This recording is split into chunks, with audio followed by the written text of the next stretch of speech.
नमस्कार दोस्तों। आरपीसी ने क्या पूछा है और आरपीसी क्या पूछेगा, इसमें आज का हमारा टॉपिक दो टॉपिक से मिलकर बना हुआ है, ट्रिग्नोमेट्री और इनवर्स ट्रिग्नोमेट्री, त्रिकोणमिति और प्रतिलोम त्रिकोणमिति। त्रिकोणमिति एवं प्रतिलोम त्रिकोणमिति दोनों को हम कवर कर रहे हैं क्योंकि दोनों अलग अलग है ही नहीं। प्रतिलोम त्रिकोणमिति क्योंकि जब आप त्रिकोणमिति पढ़ते हैं तो उसको उल्टा करते हैं तो प्रतिलोम त्रिकोणमिति आ जाती है, तो वो तो साथ ही पढ़ना पड़ेगा। तो इसलिए दोनों टॉपिक को हम एक साथ कवर कर रहे हैं। देखिए, इस टॉपिक में बहुत पोटेंशियल है क्योंकि इन दोनों टॉपिक से मिला के बहुत अच्छे खासे क्वेश्चन पूछे जाते हैं।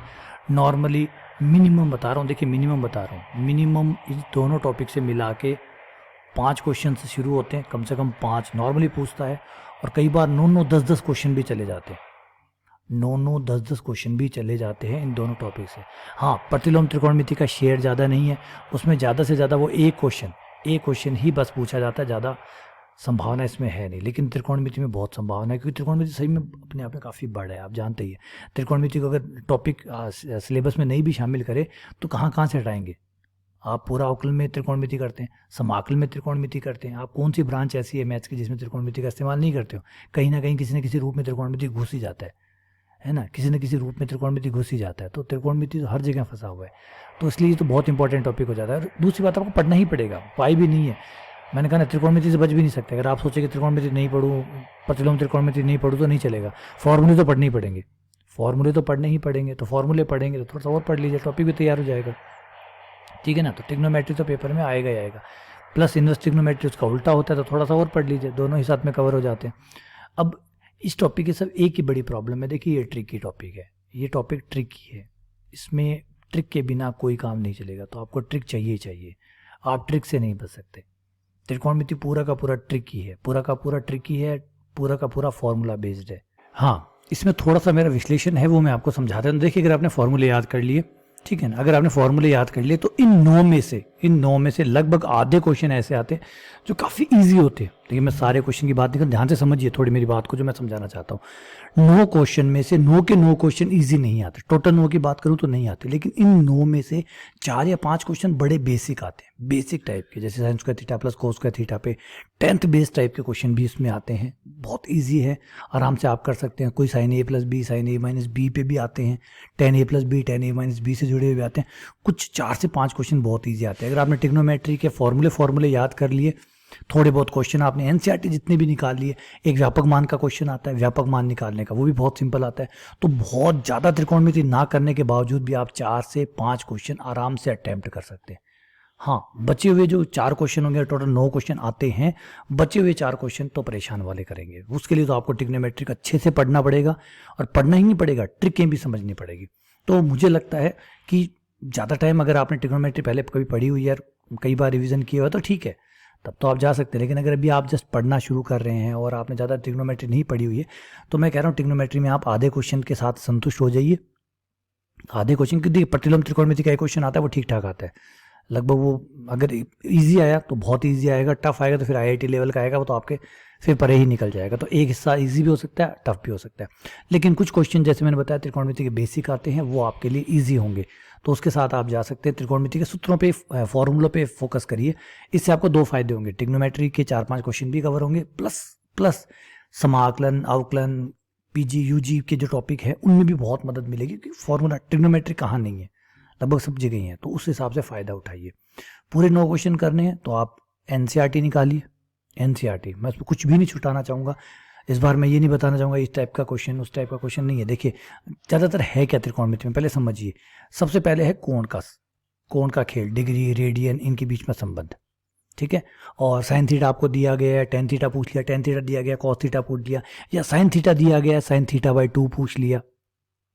साइन थीटा दिया हुआ है, साइन थीटा बाई 2 का मान बताइए, ये पूछ लिया। साइन थीटा तीसरे क्वाड्रेंट में है, तो साइन थीटा बाई 2 का मान क्या होगा, इस टाइप के क्वेश्चन पूछेगा। व्यापक मान के क्वेश्चन पूछेगा, व्यापक मान के, और लगभग हर वेराइटी का एक क्वेश्चन पूछता है। साइन थीटा बराबर, मान लीजिए साइन थीटा है, थीटा का मान क्या होगा, व्यापक मान का एक क्वेश्चन पूछ लिया, अर्धकों का क्वेश्चन पूछ लिया, व्यापक मान का क्वेश्चन पूछ लिया, सर्व समीकरणों से रिलेटेड क्वेश्चन पूछ लिया। सर्व समीकरण मतलब ये समीकरण किसके बराबर होगा, जैसे sign theta plus cos theta plus 1 का होल स्क्वायर किसके बराबर होगा, 4 ऑप्शन दे दिए। तो इस टाइप के क्वेश्चन जो है सर्व समीकरणों से जुड़े हुए क्वेश्चन है। यहाँ एक क्वेश्चन की जगह बनती है एक सर्व समीकरणों से जुड़ा हुआ क्वेश्चन, ठीक है, सर्वसमीकों पे दो दो भी आए हुए हैं। अर्धक वाला क्वेश्चन जो है कोण से जुड़े हुए मान जो है वो पूछता है, व्यापक मान के क्वेश्चन पूछता है, ठीक है, कोण डिग्री से रेडियन जैसे क्वेश्चन भी पूछता है, खाली सीधे क्वेश्चन पूछ देता है साइन 45 का मान कितना होगा, ठीक है, साइन 15 का मान कितना होगा, ऐसे सिंपल क्वेश्चन भी पूछे गए हैं। तो इस टाइप के ही बेसिक क्वेश्चन जो है वो ट्रिग्नोमेट्री से पूछे जाते हैं। इनवर्स ट्रिग्नोमेट्री में फॉर्मूला बेस्ड है, ज़्यादा कुछ उसमें है ही नहीं, ठीक है। आप जैसे पुराने पेपर देखिए, जैसे आपको पूरा आइडिया हो जाएगा कि मैं किन क्वेश्चन की बात कर रहा हूँ। तो मेरी राय अगर आप मानिए तो मैं कहूँगा ट्रिग्नोमेट्री देखिए टाइम मांगती है, अगर आप पूरा टाइम दे सकते हैं तब तो पढ़िए, वरना ज़्यादा के लालच में आधे भी मत खोइए। मैं तो कह रहा हूँ 4 या 5 क्वेश्चन तक सेटल हो जाइए, है ना, निगोशिएशन कर लीजिए 4-5 क्वेश्चन, क्योंकि 4-5 क्वेश्चन आपके फॉर्मूले से हो जाएंगे, थोड़ी बहुत बेसिक ट्रिक अगर आपने पढ़ ली तो उससे हो जाएंगे। लेकिन अगर आप पूरे 9 क्वेश्चन अगर टोटल 9 आते हैं तो हो सकता है देखिए 8 ही आए 7 ही आए, मैं एग्जैक्ट एक बार मान के चल रहा हूँ 9 क्वेश्चन अगर आते हैं तो 4-5 क्वेश्चन तो बड़े ही आराम से थोड़ा सा बेसिक फॉर्मूला पढ़ने से, थोड़े से सवाल निकालने से कर पाएंगे। लेकिन पूरे 9 क्वेश्चन के लिए जाना चाहते हो तो बहुत टाइम आपको देना पड़ेगा, इन्वेस्ट करना पड़ेगा। अगर इतने के लिए तैयार है तो फिर पूरे क्वेश्चन के साथ जाइए, वरना 4-5 क्वेश्चन के साथ एडजस्ट करिए, निगोशिएशन करिए, कम टाइम भी लेंगे, आराम से हो भी जाएंगे और ठीक ठाक बढ़िया हो जाएगा। इससे फिर और जो टॉपिक है, इजी टॉपिक है, उन पे ध्यान दीजिए ताकि आप इसमें से अच्छा कर सकें। समझदार को समझना पड़ता है, वो चीज़ें समझनी पड़ती है जो ज़रूरी होती है। तो समझिए, सिर्फ भावनाओं में बहने से नहीं होता। ट्रिग्नोमेट्री में नो, ट्रिग्नोमेट्री में नो क्यों, नो मुझे कोई नो में से नो नहीं लाना है। देखिए अगर 60% पे जीतता है कोई तो 100 क्यों बनाने, अगर सिलेक्शन 60 पे हो रहा है तो 100 बनाने की क्यों माथापच्ची कर रहे हो, 60 पे आओ ना। सिलेक्शन होता है, 60 वाला भी सिलेक्ट है, 70 वाला भी सिलेक्ट है, 80 वाला भी सिलेक्ट है, 90 वाला भी सिलेक्ट है, 100 वाला भी सिलेक्ट है। लेकिन कई कहते हैं 100 की सोचो 60 अपने आप आ जाएंगे, ऐसा नहीं होता। प्लान बना के चलना पड़ता है, प्लान में 10% की कमी ज़्यादा हो सकती है, 40-40% का नहीं होता कि 100 बनाओगे 60 आ जाएगा, नहीं आएगा। 100 की सोचोगे तो पूरे ही फेल होगे, फिर इतना ही नहीं है कि इतनी हो जाएगा, 10-20% की एरर चलती है, इतना ही होता है, ठीक है ना, बहुत ज़्यादा फर्क नहीं आता। तो ये आपको थोड़ा सा सोच समझ, थोड़ा कैलकुलेटेड होकर चलना पड़ेगा त्रिकोणमिति में और प्रतिलोम त्रिकोणमिति में। मेरी राय माने तो मैं आपसे अभी भी कहूँगा 4-5 क्वेश्चन के साथ सेट हो जाइए, ठीक है। बचे 4-5 क्वेश्चन के ज़्यादा अभी टाइम इतना बचा नहीं है कि आप इतनी सारी चीज़ों को पढ़े, तो थोड़ा सा समय आप बचा लीजिए और बचे हुए समय को सही इन्वेस्ट कीजिए जहाँ पे नंबर निकल सकते हैं बजाय, क्योंकि बहुत सारे सवाल ट्रिग्नोमेट्री के ऐसे आते हैं जो भयंकर ट्रिक होते हैं। अभी मैं आपको पुराने जो पेपर है सॉल्व करके दिखाऊंगा, देखिएगा, खुद महसूस होगा आपको कि ये क्वेश्चन तो नए करने में भलाई है, बच के निकलना ही ठीक है। इजी आए तो कर लो, टफ आए तो छोड़ दो, बस सीधी सीधी कहानी, इसके साथ चलिए। और पेपर टफ इजी आता ही है, नॉर्मली इजी आता है, तो आप उसके साथ जा सकते हैं। इक्का दुक्के क्वेश्चन अगर मान लीजिए 9 में से 3 क्वेश्चन टफ आ गए तो छोड़िए ना, 6 कर लीजिए ना, 6 ही बहुत है, और पेपर बहुत पड़ा है, और टॉपिक पड़े हैं, उनमें से उठाएंगे नंबर, ठीक है। चलिए अब पुराने साल के जो पेपर है, जो क्वेश्चन आए हुए हैं, उनको देखते हैं। प्रीवियसली आस्क्ड क्वेश्चन में आज का जो हमारा टॉपिक है, आज 2 टॉपिक है, ट्रिग्नोमेट्री, इनवर्स ट्रिग्नोमेट्री, त्रिकोणमिति और प्रतिलोम त्रिकोणमिति, दोनों को हम एक साथ ही कवर करें क्योंकि दोनों काफ़ी क्लोज टॉपिक है। तो फिर अलग अलग करना थोड़ा मुझे ठीक नहीं लगा, तो मुझे लगा कि दोनों टॉपिक को एक साथ ही कवर करना चाहिए, क्योंकि खाली क्योंकि तो प्रतिलोम त्रिकोणमिति आती कहाँ से, त्रिकोणमिति से तो आती है, तो त्रिकोणमिति वाले सूत्र ही आप प्रतिलोम त्रिकोणमिति में काम में लेते हैं, उसका उल्टा ही तो करते हैं, तो फिर उसके लिए अलग टॉपिक क्यों। तो ज़रूरी है कि दोनों को एक साथ ही कवर करें ताकि अच्छे से समझ में भी आए, और फिर अलग अलग तरीके से ये ना हो कि त्रिकोणमिति में बता रहा हूँ फिर प्रतिलोम त्रिकोणमिति पढ़ाऊँ तो दोबारा त्रिकोणमिति याद दिलानी पड़े, ऐसा ना हो, दोनों को एक साथ कवर करते हैं, तो इससे क्वेश्चनों की संख्या थोड़ी बढ़ जाएगी, ज़्यादा होंगी, ठीक है ना। तो चलिए स्टार्ट करते हैं, आइए। त्रिकोणमिति है, प्रतिलोम त्रिकोणमिति, 2011 में जो क्वेश्चन आए पहले उनको निपटाते हैं। चलिए क्वेश्चन नंबर 1 में आइए। क्वेश्चन नंबर 1 में दिया गया कि साइन a माइनस बी 1/2 है, कॉस a प्लस बी 1/2 है, a प्लस बी का जोड़ 90 या 90 से छोटा है, a बड़ा है b छोटा है, तो a का मान ज्ञात कीजिए। ठीक है भाई, सबसे पहले यहाँ से स्टार्ट करते हैं। देखिए साइन a माइनस बी का मान 1/2 दिया है, साइन का मान 1/2 कब होता है, तो आप कहेंगे सर 30 डिग्री पे, तो a माइनस बी बराबर 30 डिग्री। ठीक है, ये हो गया आपकी इक्वेशन नंबर 1। दूसरी इक्वेशन आप इससे निकाल लीजिए, कॉस का मान 1/2 कब होता है, तो आप कहेंगे 60 डिग्री पे, तो a प्लस बी कितना हुआ 60 डिग्री, तो a माइनस बी हुआ 30, a प्लस बी हुआ 60, दोनों को जोड़ेंगे तो b से b कट जाएगा, 2a आ जाएगा, 2a बराबर हो जाएगा 90, 30 और 60 90, a बराबर हो जाएगा 45। तो ये लीजिए a आ गया आपका 45 डिग्री, और a का ही मान पूछे, a 45 डिग्री है। ठीक है, चलिए क्वेश्चन नंबर 2 पे आते हैं। क्वेश्चन नंबर 2 ट्रिक है, थोड़ी सी एक ट्रिक है, आपको याद भी होगा, नहीं याद है तो आज पकड़ लीजिए, कहीं लिख लीजिएगा ये trick. Sec theta plus tan theta का मान दिया है जो कि एक्स है, टेन थीटा का मान पूछा। अब आप ये सोचेंगे सर एक समीकरण में टेन थीटा कैसे निकालेंगे, यहाँ तो सेक भी बीच में फंसेगा। तो बेटा ट्रिक पे आइए। ट्रिक क्या है कि सेक स्क्वायर थीटा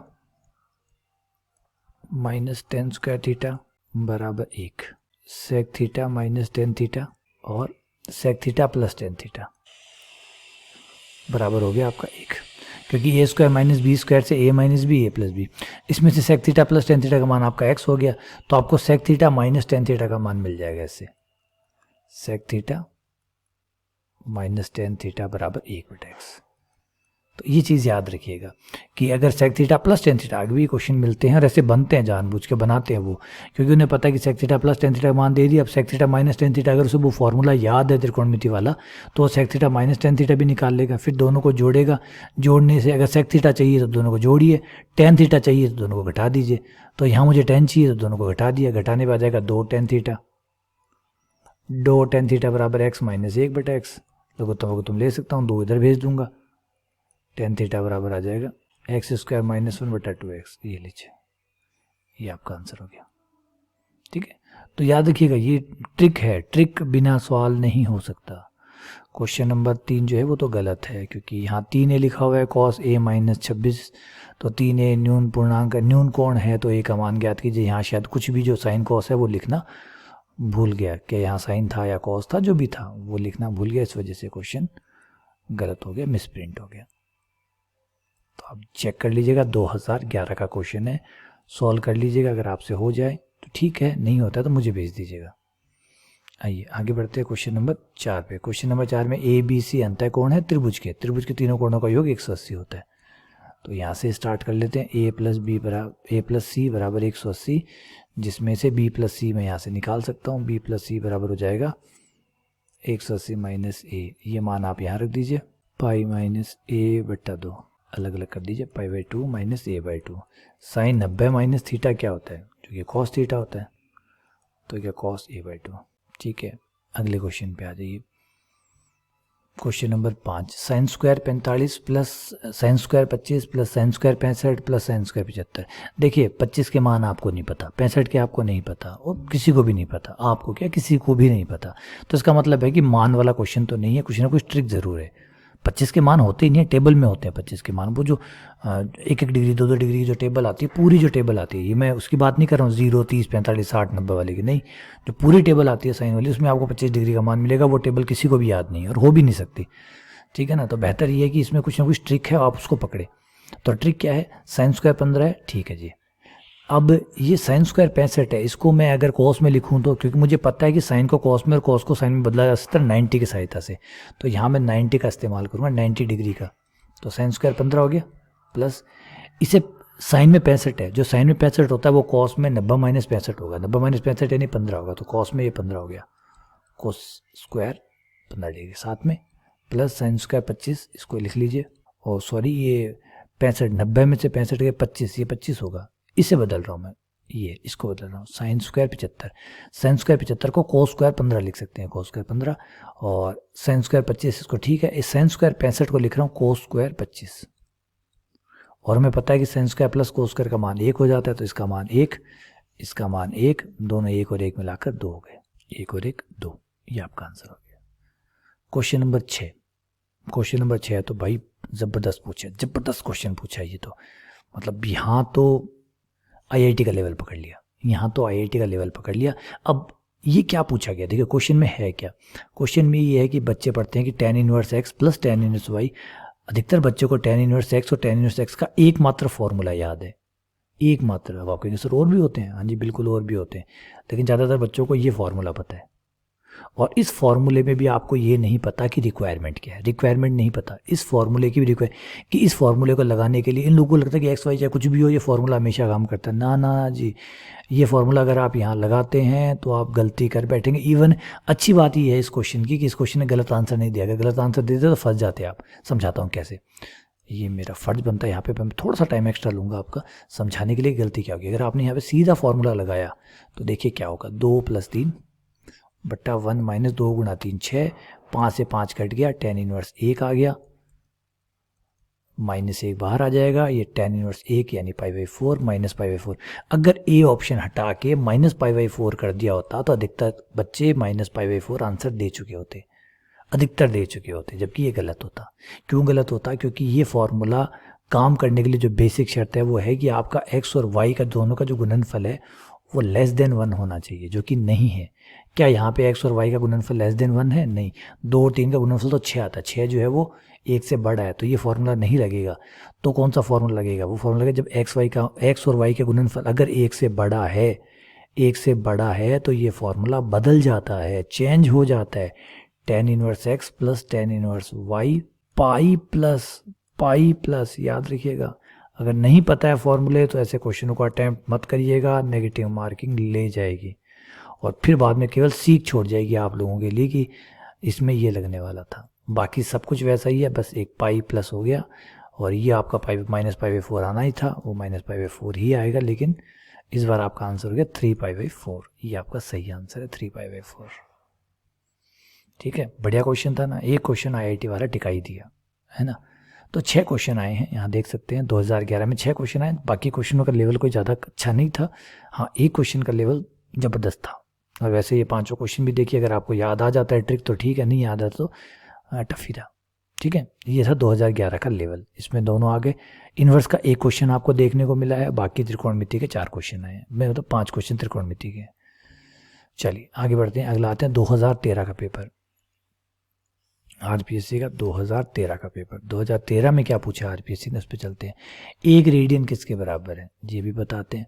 देखिए मुझे 1 रेडियन का तो नहीं पता, मुझे ये पता है कि पाई रेडियन किसके बराबर है। पाई जिसे रेडियन में जो पाई होता है एक्चुअली वो डिग्री में 180 होता है, ये मैंने पढ़ा हुआ है। ठीक है, तो अगर मुझे 1 रेडियन निकालना है तो दोनों तरफ पाई का भाग दे देता हूँ। तो पाई का भाग देते यहाँ से पाई कट जाएगा, ये हो जाएगा 180 अपॉन, ये आपका डिग्री में चेंज हो गया। चाहो तो इसको 180 को 2 गुना समकोण भी लिख सकते हो, 2 गुना समकोण हो गया ना, तो आप कह सकते हो 2 समकोण बट्टा पाई, 2 समकोण बट्टा पाई डिग्री, ये डिग्री में चेंज हो गया। ठीक है, इस तरीके से भी कर सकते हो आप। और वरना आपको एक फॉर्मूला बताता हूँ जो बड़ा कमाल का है, याद रखिएगा, उससे आप डायरेक्ट रख सकते हैं। D फॉर डिग्री, डिग्री के नीचे लिखिए 180, R फॉर रेडियन, रेडियन के नीचे लिखिए पाई, ये लीजिए, ये फॉर्मूला है। R को D में बदलना हो, D को R में बदलना हो, बदल दीजिए, बड़ी आसानी से बदल जाएगा। अगर R दिया है, D निकालना तो R का मान रख दीजिए, D आ जाएगा। D दिया है, R निकालना तो D का मान रख दीजिएगा, R आ जाएगा। आगे बढ़ते हैं, अगले क्वेश्चन पे आते हैं, क्वेश्चन नंबर 2, 1 पूरा। Question number 2, alpha plus beta, ये क्वेश्चन IIT का है, पहले आया हुआ है IIT में, वहाँ से दोबारा उठा के चिपका दिया। tan अल्फा, तो tan अल्फा अधिकतर देखिए ये है त्रिकोणमिति के जो क्वेश्चन है ना, ज़्यादातर मैंने देखे हैं पुराने सालों में, कोई पेपर उठाइए IIT से ही इंस्पायर होते हैं, IIT से ही इंस्पायर होते हैं, वहाँ से ही क्वेश्चन उठा के पूछे जाते हैं। ठीक है, चलिए आगे बढ़ते हैं, आते हैं इस क्वेश्चन पे। अल्फा प्लस बीटा बराबर π/2 है, तो आप पहले इसी से स्टार्ट कीजिए, इसी से दोनों तरफ tan लेने पर ये हो गया tan अल्फा प्लस बीटा बराबर tan π/2। tan π/2 का मान अनंत होता है, अनंत यानी आप 1/0 लिख सकते हैं। ठीक है, इसका विस्तार कर दीजिए, सूत्र लगा दीजिए, tan alpha plus tan beta, tan alpha plus tan beta बट्टा 1 minus tan alpha tan beta बराबर आपका 1/0। वज्र गुणा कर दीजिए, वज्र गुणा करने पर ये इधर आ गया, ये इधर आ गया, ये आ गया 1 minus tan alpha tan beta बराबर 1। तो आप इसको इधर ले आइए, तो 1 बराबर tan alpha into tan beta, tan alpha और tan बीटा का गुणनफल 1 है। ये आपको इस पहले वाले रिजल्ट से मिल गया, जिसका इस्तेमाल अभी थोड़ी देर बाद में हम करेंगे। चलिए अगले हिस्से पे आते हैं, बीटा प्लस गामा बराबर अल्फा, इस पे आ जाइए, दोनों तरफ फिर से tan लेने पर tan बीटा प्लस गामा बराबर tan अल्फा, इसे फॉर्मूले द्वारा खोल दीजिए, tan beta plus tan gamma बट्टा 1 minus tan alpha tan gamma, tan beta का मान आप यहाँ से रख सकते हैं। अच्छा, सारे tan बीटा का मान नहीं रखना, बस एक tan बीटा जो नीचे वाला है ना, इस tan बीटा को, इसे मैं टारगेट करूँगा खाली। अब आप कहेंगे सर ऊपर वाला भी तो tan बीटा था, उसको क्यों छोड़ दिया? बेटा यही तो हमारी रणनीति का हिस्सा होता है, रणनीति में यही तो होता है। ट्रिक में क्या होता है, ट्रिक में आपको पता होता है किसको बदलना है, किसको नहीं बदलना, कितना चेंज करना है, कितना नहीं करना। वरना अगर सबको ही बदलना होता तो फिर ट्रिक क्या है कि फिर तो सबको ही बदल दो, फिर सीखने वाला क्या है ना। जैसे मान लो कोई मैकेनिक चीज़ ठीक करने आता है तो किसी नट को खोलता है किसी को नहीं खोलता, तो आप कहोगे सर सारे नट क्यों नहीं खोल रहा, तो भाई यही तो बात है, यही तो उसने सीखा है किस नट को खोलना है किसको नहीं खोलना। तो tan beta plus tan alpha, अब टेन बीटा का मान मैं यहाँ से रखूँगा तो टेन बीटा 1/10 अल्फ़ा हो जाएगा। 1/10 अल्फ़ा लघुत्तम लेते ये 10 अल्फ़ा आ गया, और ये 10 अल्फ़ा लघुत्तम वाला 10 अल्फ़ा आगे गुणा में आ गया। बराबर में आपका 10 अल्फ़ा चल रहा है, दोनों तरफ से 10 अल्फ़ा काट दीजिए, वज्र गुणा कर दीजिए। वज्र गुणा करने पर 10 अल्फ़ा माइनस 10 गामा बराबर 10 बीटा प्लस 10 गामा। 10 गामा को आप इधर ले आइए, 10 गामा है तो 10 अल्फ़ा बराबर हो जाएगा 2 10 गामा हो जाएंगे उस तरफ, 10 बीटा प्लस 2 10 गामा, ये आपका आंसर 10 बीटा प्लस 2 10 गामा। आइए अगले पे आ जाता है। अगला क्वेश्चन वही है जो पहले करके आए हुए हैं, याद है आपको, थोड़ी देर पहले ही बताया था। Sec theta plus tan theta M है, तो sec theta minus tan theta क्या हो जाएगा, 1/m उल्टा। याद है ना कैसे आया, याद है ना, बोले हाँ जी कह दीजिए फटाफट कि हाँ जी याद है। Sec theta plus tan theta M है, तो sec theta minus tan theta क्या होगा, 1/m, क्योंकि sec square theta minus tan square theta बराबर 1 होता है। तो sec theta plus tan theta into sec theta minus tan theta बराबर 1 होता है। तो sec theta minus tan theta का मान sec theta plus tan theta का उल्टा होता है, यानी 1/m हो गया, हो गया। अब दोनों को जोड़ के आप 10 निकाल लीजिए, या दोनों को दोनों को घटा के 10 निकाल लीजिए, या दोनों को जोड़ के कॉस निकाल लीजिए, कॉस को साइन में बदल लीजिए। दोनों को जोड़ूंगा तो मेरा सेक थीटा का मान आ जाएगा, ये लीजिए, ये आ गया सेक थीटा। 2 सेक थीटा आएगा, 2 को उधर भेज देता हूँ, तो ये मेरा आ जाएगा m स्क्वायर प्लस 1/m। ठीक है, दोनों साइड पलट दीजिए, कॉस आ जाएगा, कॉस आ गया मेरा 2m बटा m स्क्वायर प्लस 1। कॉस अगर आपके पास हो तो साइन कैसे निकालेंगे, साइन थीटा बराबर √1 minus cos square theta. Cos का मान रखिए, साइन आ जाएगा, कर लेंगे इसे। चलिए आगे बढ़ते हैं।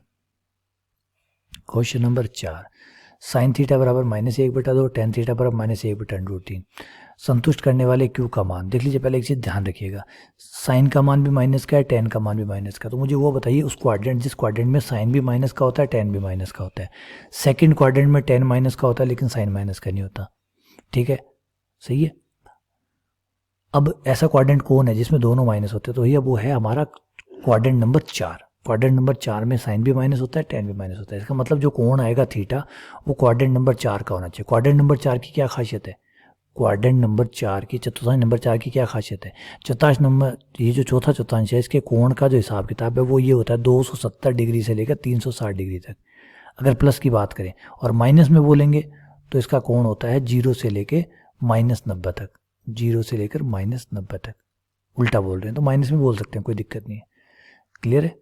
चलिए अब एक काम करते हैं, भाग दे देते हैं, भाग दे देते हैं। दोनों में भाग देने पर तो ये हो गया साइन थीटा बटा, भाग दे दिया, भाग देने पर -1/2 √3, माइनस से माइनस कट गया, √3/2 हो गया। साइन बटा कॉस हो गया, साइन भी कट गया, कॉस थीटा बराबर √3/2 आ गया।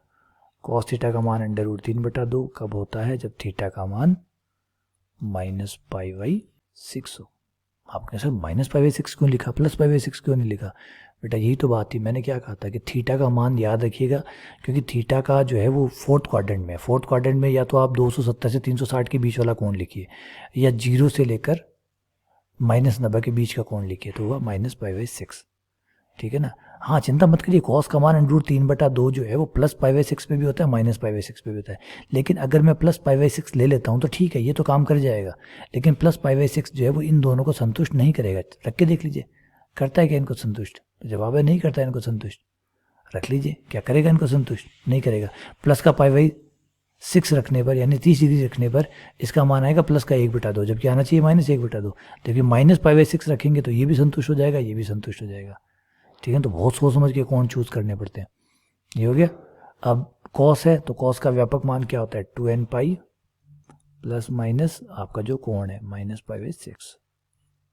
तो ये माइनस जो है वो प्लस को माइनस कर देगा, माइनस को प्लस कर देगा, कुल मिला के प्लस माइनस वापस बच जाएंगे, वापस बच जाएंगे तो ये रहा। ठीक है, चलिए आगे बढ़ते हैं, अगले क्वेश्चन पे आते हैं। क्वेश्चन नंबर 5 क्या कहता है, कहता है भैया tan theta minus cot theta A है और sine theta plus cos theta बराबर बी है, तो a² + 4 और b² - 1 का होल स्क्वायर किसके बराबर आएगा, ये बता दीजिए। बताते हैं। सबसे पहले तो इन दोनों भाइयों का वर्क करते हैं, इसका वर्क करते हैं क्योंकि हमें ए स्क्वायर चाहिए, हमें बी स्क्वायर भी चाहिए। तो ए स्क्वायर हमारा आएगा tan square theta plus cot square theta minus 2ab। 2ab में टेन इंटू कॉट गुणा हो जाएंगे जिसका खाली 2 बचेगा, ये बराबर हुआ ए स्क्वायर। तो 2 को इधर ले आते हैं जो ए स्क्वायर प्लस, है ना, ये आगे यहाँ तक तो कोई दिक्कत नहीं है। लेकिन यहाँ जो मेरा आंसर आ रहा है, मुझे चाहिए ए स्क्वायर चाहिए लेकिन प्लस 4 चाहिए, तो इधर को लाऊंगा तो प्लस का 2 हो जाएगा। तो अभी मुझे थोड़ी सी और ज़रूरत है, थोड़ा सा और भी कुछ चाहिए। Ten square theta plus cot square theta बराबर ए स्क्वायर प्लस 2 आया है, मुझे 2 और चाहिए, तब जाके मेरे पास 4 होगा, है ना।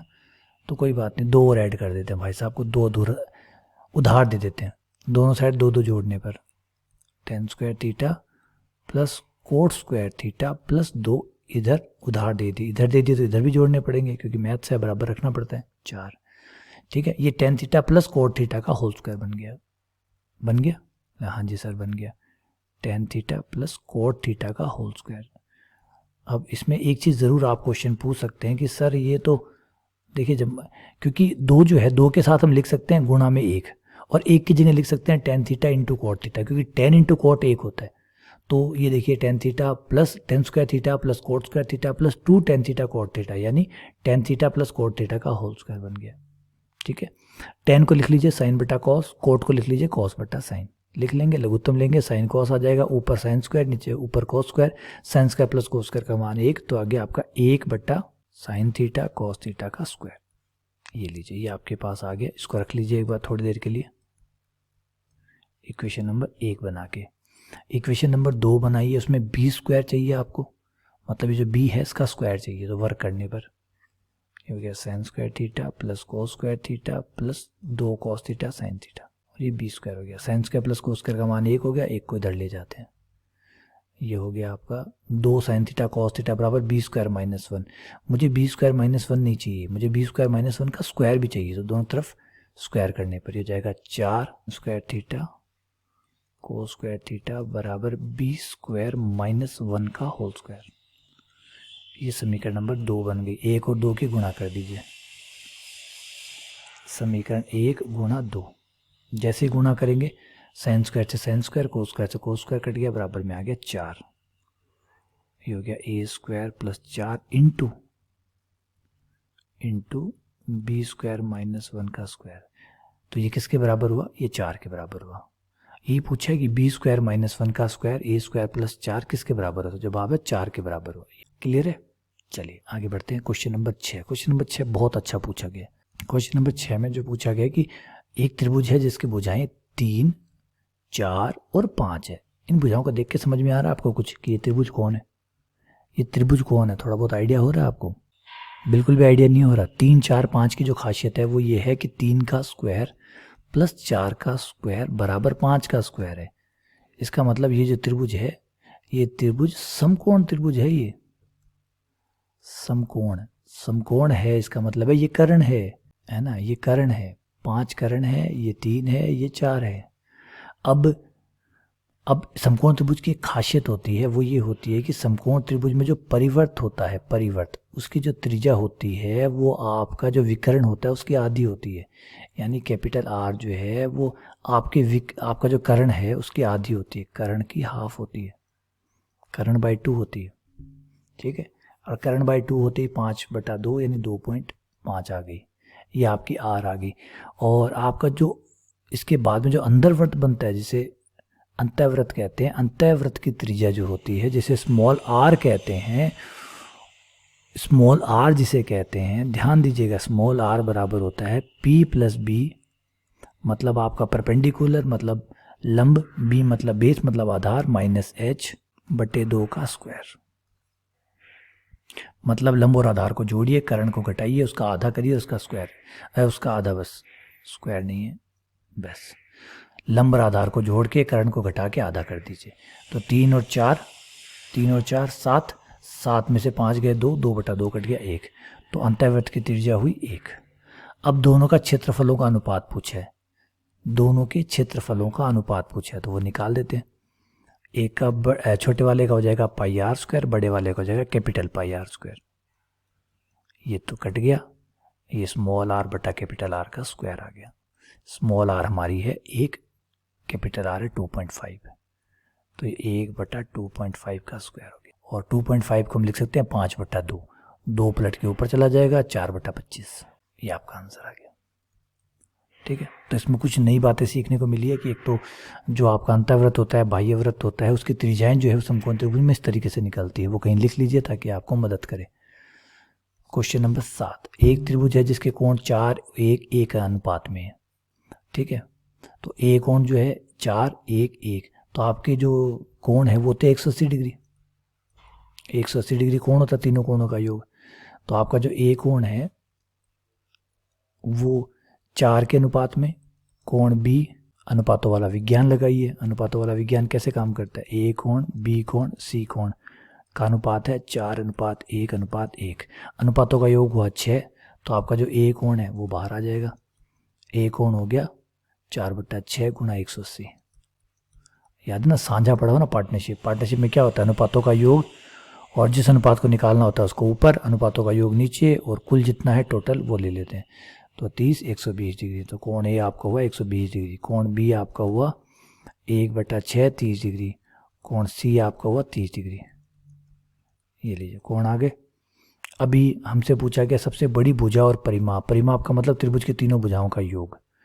तो हमें पता है त्रिकोणमिति की सहायता से कि साइन सूत्र है, एक साइन सूत्र होता है। साइन सूत्र में कहता है कि साइन ए बटा सामने वाली भुजा ए, साइन बी बट्टा सामने वाली भुजा बी, साइन सी बट्टा सामने वाली भुजा।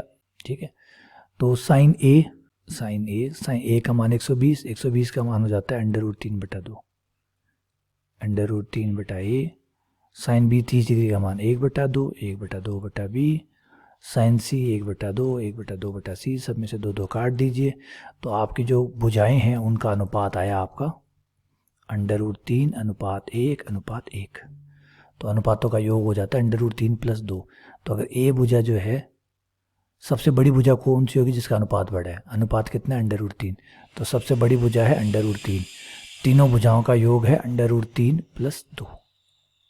ये लीजिए, तो सबसे बड़ी भुजा √3। अब आप कहेंगे सर तो अनुपात में है, तो एक काम कर लेते हैं, x से गुणा कर देते हैं, अनुपात नंबरों में बदल जाएंगे, √3x x x, तो इन सबका योग कितना हो जाएगा, √3x + 1x + 1x, x ऊपर नीचे से कॉमन आके कट जाएगा, क्योंकि बाद में भी तो आप अनुपात ही लिख रहे हैं ना, बाद में कौन सा आप मान निकाल रहे हैं, बाद में भी तो आप अनुपात निकाल रहे हैं। तो अनुपात, जब अनुपात ही निकालना तो फिर अनुपात को बनाए रखिए, कोई दिक्कत नहीं।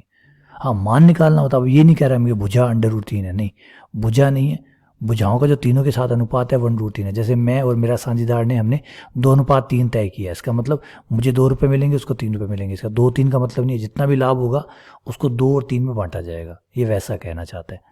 तो अनुपात में ही, आगे भी अनुपात में पूछा तो अनुपात में चलने दीजिए, कोई दिक्कत नहीं। तो √3/√3 + 2, ये आपका आंसर हो गया। अगला क्वेश्चन, क्वेश्चन नंबर 8।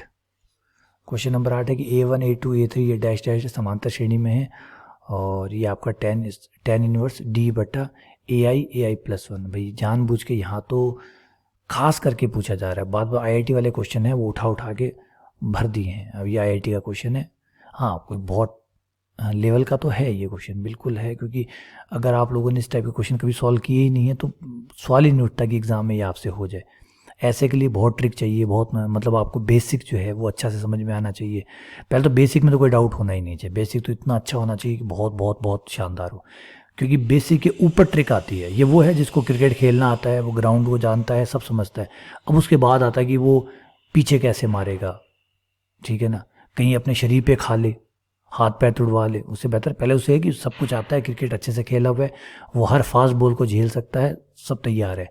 अब वो ये सीखना चाहता है कि पीछे छक्का कैसे मारते हैं, तब तो वो ठीक है। तो एक ट्रिक सीखना कुछ वैसा ही होता है कि आपका आधार तो सारा एकदम मजबूत है, अब आप सिर्फ और जो है वो सीखना चाहते हैं, और जो होता है वो उसमें जानना चाहते हैं।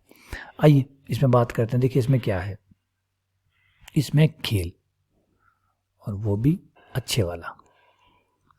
अब डी लिखा हुआ है, डी क्या है, सार्वंतर। सार्वंतर का मतलब है कोई भी दो पदों के बीच में डी अंतर होगा। तो कोई भी दो पद AI + 1 और AI ले लेते हैं। AI जो भी होगा AI + 1 उसका अगला होगा, दोनों के बीच का अंतर D होगा, तो D दिया हुआ है तो D हो गया। बस ए आई और ए आई प्लस 1 हो गया। ये tan inverse x minus tan inverse y का फॉर्मूला हो गया। ये हो गया tan इनवर्स x जो कि ए आई प्लस 1 है माइनस tan इनवर्स हो गया। ठीक है, अब सिग्मा को अलग अलग कर दीजिए, दोनों का विस्तार कर दीजिए। इसमें आई का मान 1 रखने पर हमारे पास आएगा tan इनवर्स, चलिए दोनों में एक साथ ही रखते चलते हैं। इसमें आएगा A2 minus tan inverse A1, ये फर्स्ट में रख दिया, I1 रख दिया। I2 रखने पर ही आ जाएगा tan inverse A2 and dash dash dash dash last वाला। n रखने पर tan इनवर्स, ये थोड़ा सा यहाँ गड़बड़ है, ये n माइनस 1 तक जाएगा, an minus tan inverse an minus 1। अब कटने की ट्रिक को देखिएगा, जिस तरीके से कट रहे हैं उससे हमें तय होगा कि लास्ट में क्या बचने वाला है। देखिए यहाँ माइनस आता है, ठीक है, वापस से वही रख दिया। यहाँ i बराबर 1 रखा था, यहाँ i बराबर 2 रखना था, 2 रखते ये 3 आ जाएगा, ये 2 आ जाएगा। तो देखिए पहले आपका A2 आया, प्लस का आया, फिर माइनस का आया, प्लस का आया, माइनस का आया, मत काटिए। ठीक है, यानी पहले प्लस का आता है फिर माइनस का आता है। तो इसी तरीके से अभी आपका A3 आया प्लस का, आगे A3 आ जाएगा माइनस का। तो पहले प्लस का आता है फिर माइनस का आता है। तो जैसे ये माइनस का है तो ये माइनस का है, तो जरूर इससे जस्ट पहले प्लस का रहा होगा, वो ये कट गए होंगे। ये नहीं कटेगा, क्यों नहीं कटेगा? क्योंकि ये प्लस का है और इसे काटने वाला पीछे आता है।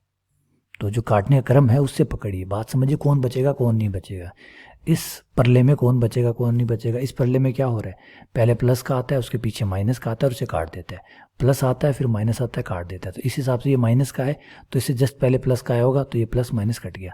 ये क्यों नहीं कटा? क्योंकि इसके बाद में श्रेणी खत्म हो गई, तो इसके काटने वाला कोई जन्मा ही नहीं, तो ये बच गया। ये क्यों बच गया? क्योंकि ये माइनस का है, इसके आगे होता प्लस का तो कटता, इसके आगे कोई है ही नहीं, ये तो खुद शुरुआत है, तो इसलिए ये बच गया और ये दो भाई बच गए। अब जो बच गए उनको लिख लीजिए, tan inverse an minus tan inverse a1, ये हमारे सूत्र में आ जाएंगे। tan inverse an minus a1 1 plus a1 into an। ठीक है, अब an और a1 का फॉर्मूला लगा दीजिए। हम जानते हैं कि जो nवां पद होता है वो बराबर होता है प्रथम पद जो कि a1 है plus n minus 1 into D. तो an और इसको इधर ले आइए तो n माइनस 1 डी हो जाएगा, वो यहाँ रख दीजिए, n minus 1 D a1 an। यहाँ पे थोड़ा सा चेक कर लीजिएगा क्योंकि यहाँ शायद मुझे याद है कि ai माइनस 1 और ai है, थोड़ा सा इसमें गड़बड़ हो सकता है यहाँ पे, और यहाँ थोड़ा सा गड़बड़ हो सकता है, थोड़ा टाइपिंग में गलती हो सकती है, तो आप देख के अपने स्तर पे इसको ठीक कर लीजिएगा। ठीक है, तरीका मैंने समझाई दिया कि कैसे होने वाला, बस ऐसे ही होने वाला है, यही तरीका है।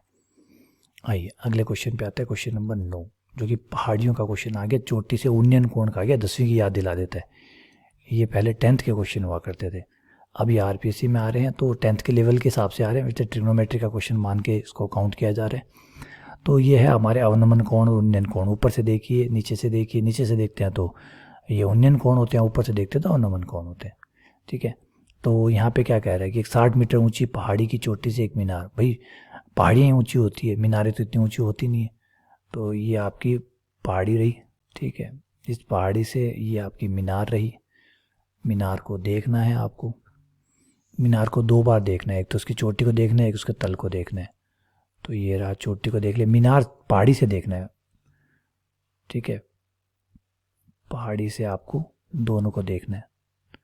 अब दोनों को देखने पे जो कोण बनने वाले हैं उनका हिसाब बताया गया है कि जब आप इसको देखते हैं तो आपका अवनमन कोण यानी ऊपर से जो कोण बनता है वो है 60 डिग्री, ये थोड़ी π/6 डिग्री, और ये आपका बनता है π/3 डिग्री। ठीक है, कोई ना, अभी चेंज कर लेंगे इसको हम, अगर दिक्कत है तो हम इसको चेंज कर लेंगे। ये यहाँ पे लाइन खींची, ये π/6 है तो ये भी π/6 हो गया क्योंकि एकांतर कोण है, ये π/3 है तो ये भी π/3 हो गया क्योंकि एकांतर कोण है। ठीक है, ये लीजिए, ये आपका काम हो गया, π/3 हो गया। अब इसमें किसी की ऊंचाई बताई गई है क्या? 60 मीटर ऊंची पहाड़ी, पहाड़ी 60 मीटर है, मीनार की ऊंचाई ज्ञात कीजिए। देखिए करना आसान है, छोटी सी ट्रिक है, ज़्यादा कुछ है नहीं। मान लीजिए ये यहाँ से लेकर यहाँ तक सिर्फ x है, ये x है, तो इसे आप 2 बार निकाल लीजिए। एक बार इस त्रिभुज में ABC जो त्रिभुज है इसमें आप आधार निकाल लीजिए, एक बार आप इस DE त्रिभुज का आधार निकाल लीजिए। तो इसका आधार निकालेंगे, अब आपके पास ये कोण है, कोण के सामने लंब हो गया, आधार निकालना है तो आधार बटा लंब ये tan होता है, कोट होता है, क्योंकि आधार आप निकाल रहे हैं, आधार बटा लंब लेंगे, आधार बटा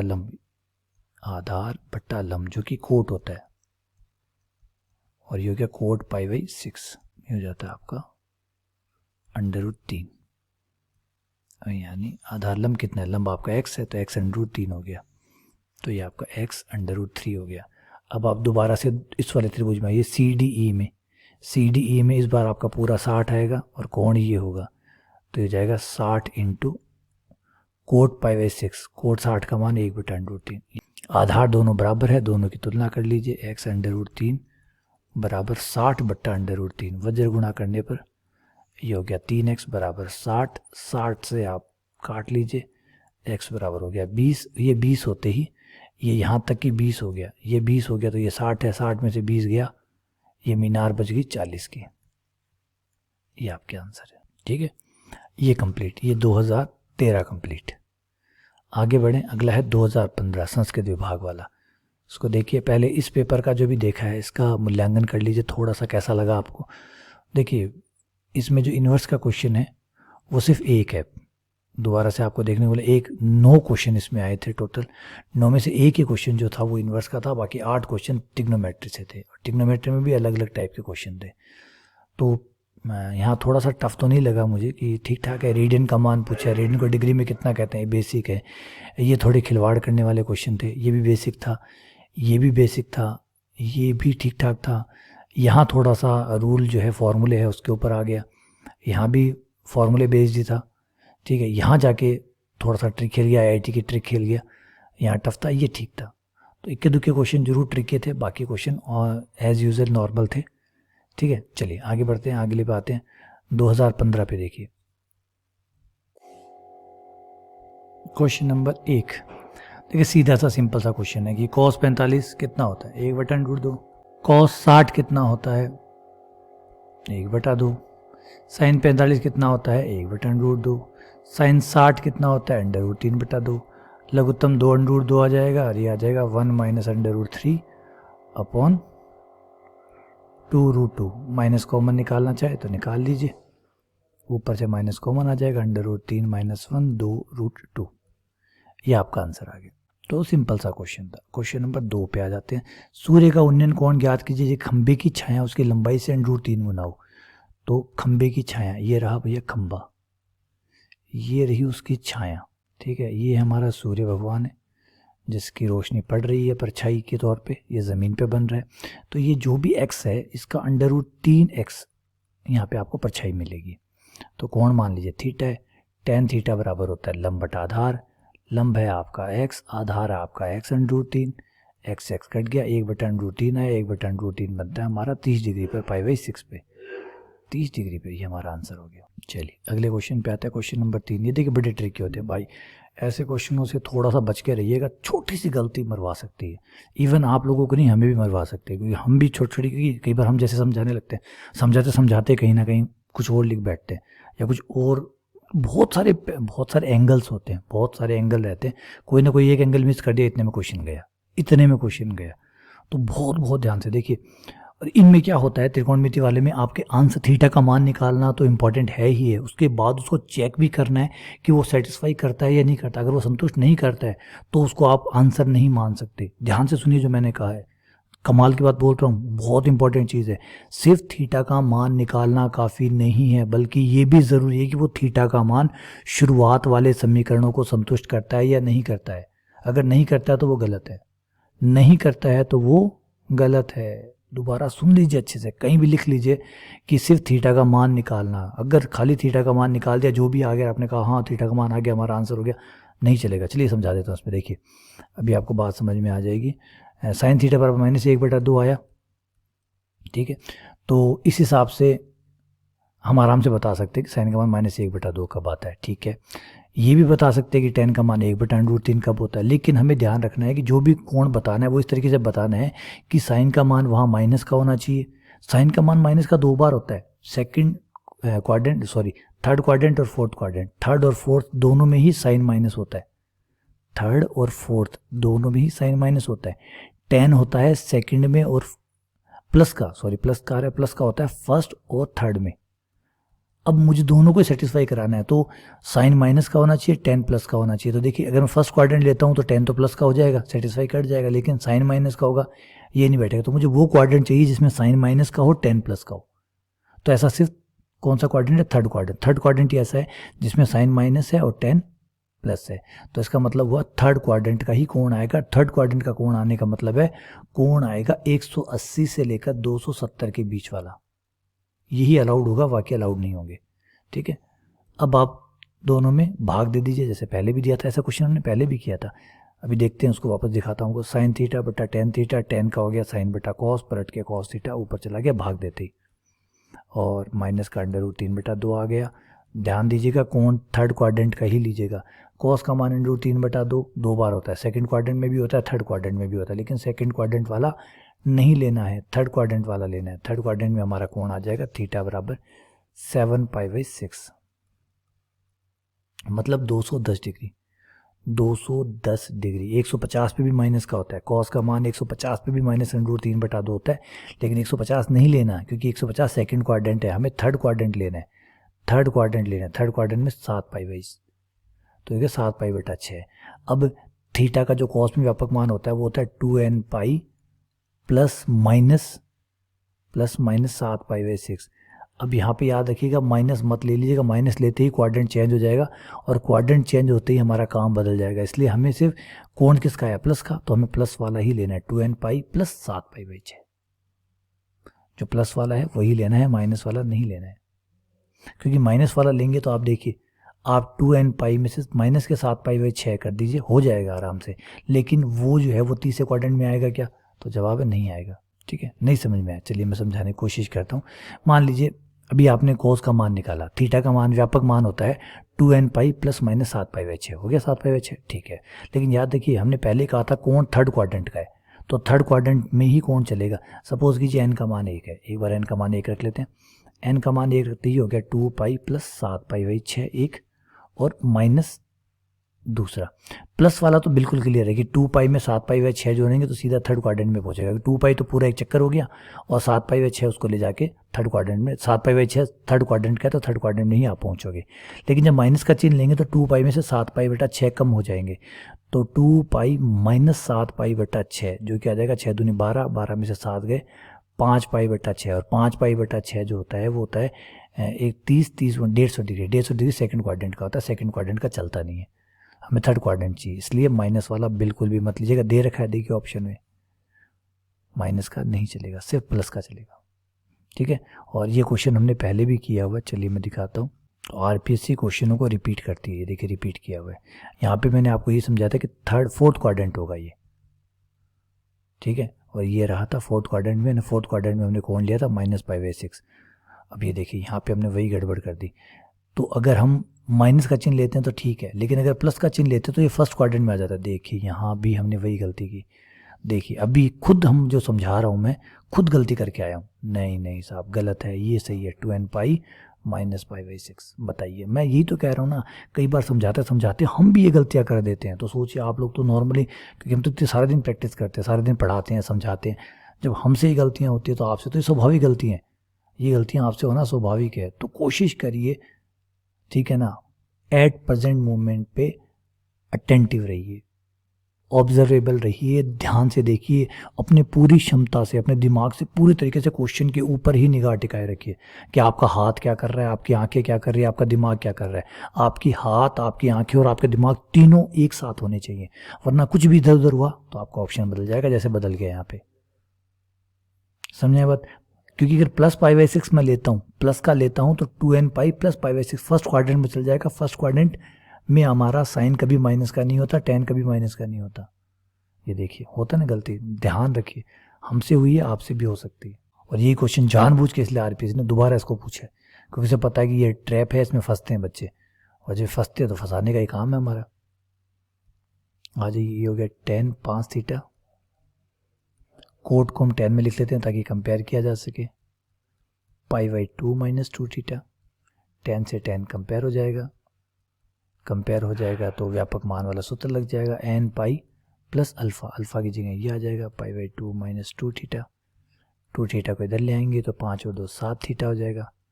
7 थीटा बराबर हो जाएगा n pi plus pi by 2 1/7 n pi plus pi by 2, चौथे का ए हो गया। अगले पे आ जाते हैं, ये तो सिंपल सा ही था। अगले पे आ जाते हैं question number 5। tan inverse 3/5 cos inverse 12/13। देखिए एक साइन है और एक कॉस है, तो इसका ऐसा कोई फॉर्मूला नहीं होता, या तो दोनों ही साइन हो या दोनों ही कॉस हो। तो चलिए कोई ना, कॉस है, कॉस को हम साइन में बदल सकते हैं। कॉस को साइन में कैसे बदलेंगे? ट्रायंगल की सहायता से, ट्रायंगल की मदद लेंगे। ये कौन? थीटा। कॉस है, कॉस है इसका मतलब आधार बटा कर्ण है, तो आधार हो गया, ये हो गया 12, तो ये हो गया 13। तो 12 13, तो हमारा जो लंब है वो 13 का स्क्वायर माइनस 12 का स्क्वायर 169 माइनस 144 25 25 का 5, ये 5 हो गया। और इसका जो साइन रूप है वो बन जाएगा साइन इनवर्स लंब बटा कर्ण। लंब 5 कर्ण 13, तो 5/13। ये लीजिए हमारा sine inverse 3/5 minus sine inverse 5/13। सूत्र लगा दीजिए। सूत्र क्या है, याद है आपको?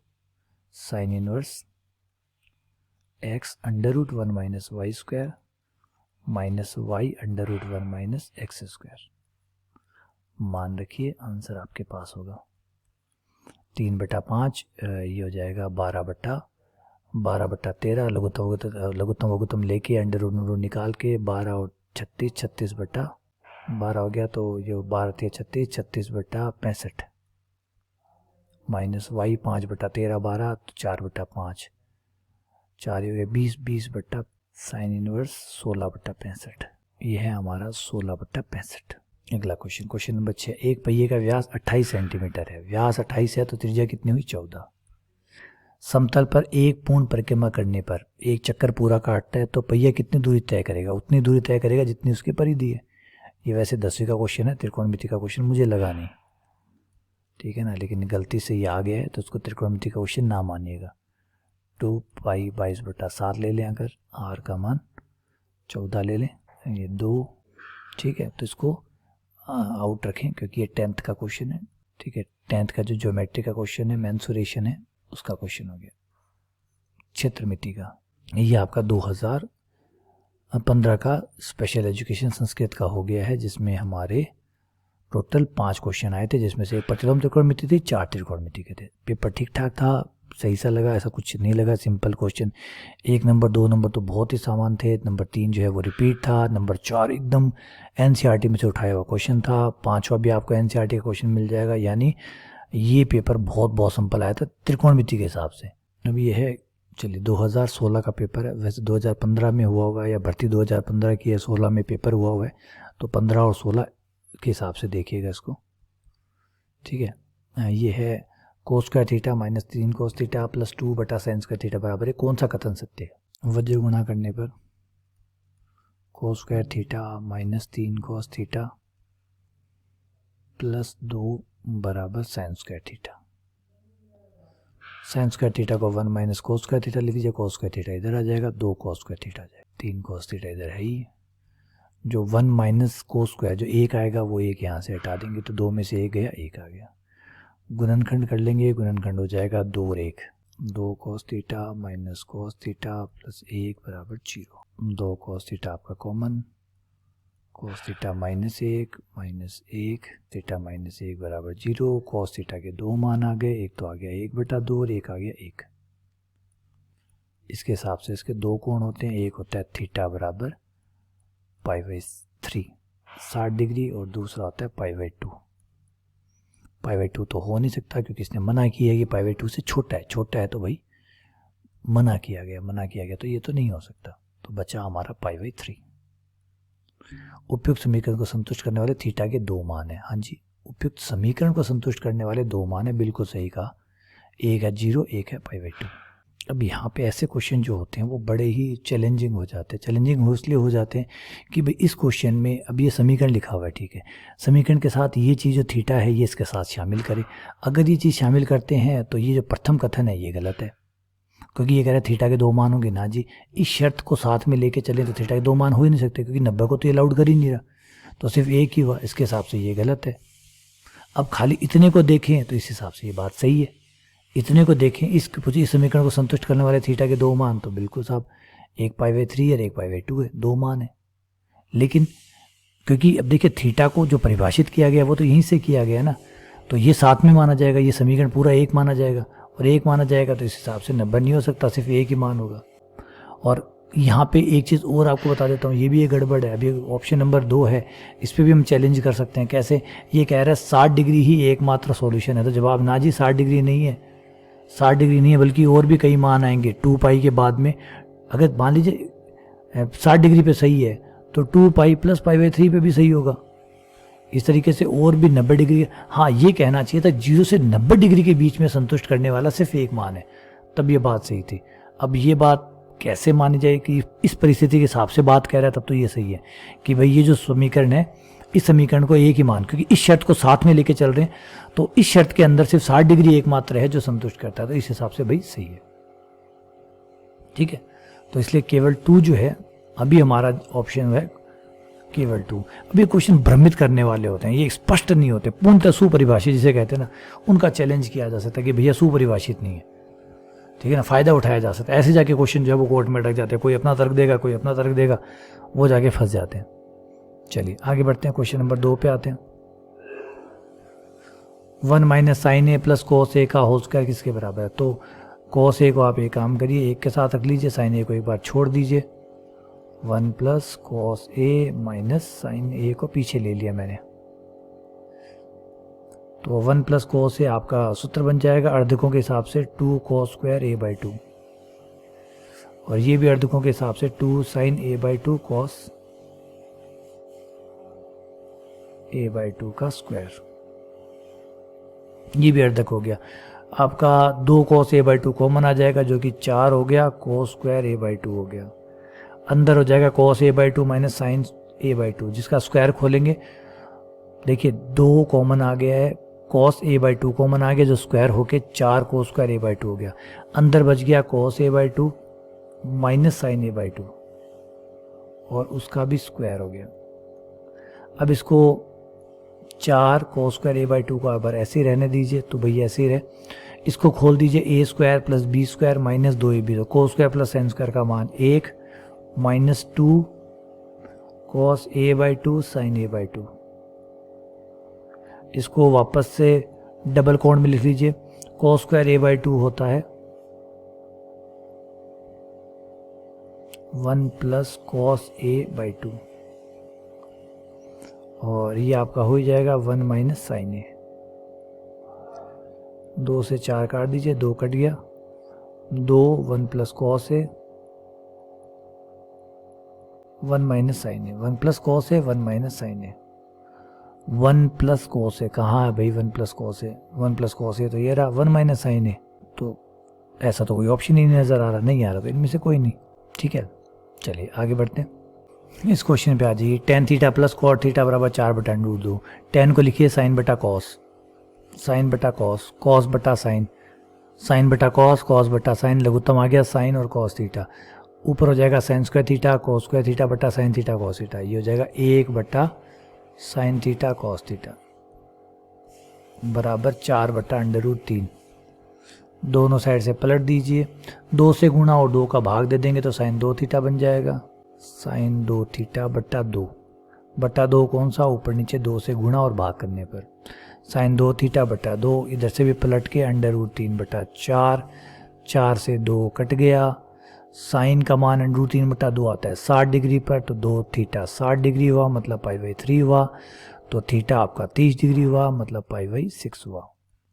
अगर ये π/6 है तो साइन 30 का मान 1/2, साइन 30 कोस 30 का मान √3/2, लघुत्तम लेने पर 1 प्लस √3/2, ये आपका आंसर है। अगला क्वेश्चन, इस क्वेश्चन में तो कुछ है ही नहीं, लघुत्तम ले लेते हैं। ठीक है, और वैसे भी लघुत्तम लेने की जरूरत नहीं है। Sine inverse x plus cos inverse x formula होता है जिसका मान होता है π/2, sine inverse x plus cos inverse x बराबर होता है π/2, तो ये वैसे ही सही है। चलिए आगे आते हैं। किसी त्रिभुज ABC की भुजाएं ABC है तो sine A minus B sine A plus B का अनुपात ज्ञात कीजिए। साहब ये लंबा जाएगा, ये लंबा जाएगा खेल। क्यों?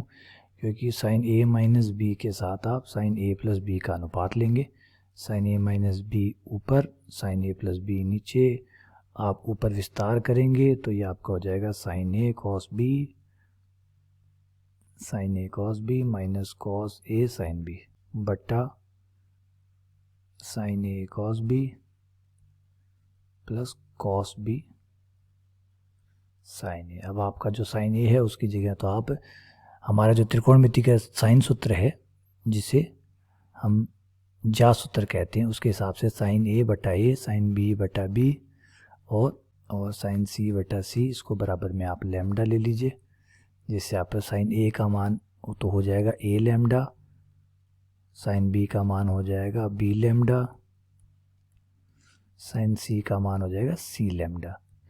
ये लगाइए कॉस की जगह साइन, कॉस ए की जगह कॉस ए का सूत्र, कॉस बी की जगह कॉस बी का सूत्र। कॉस ए का सूत्र कौन सा है?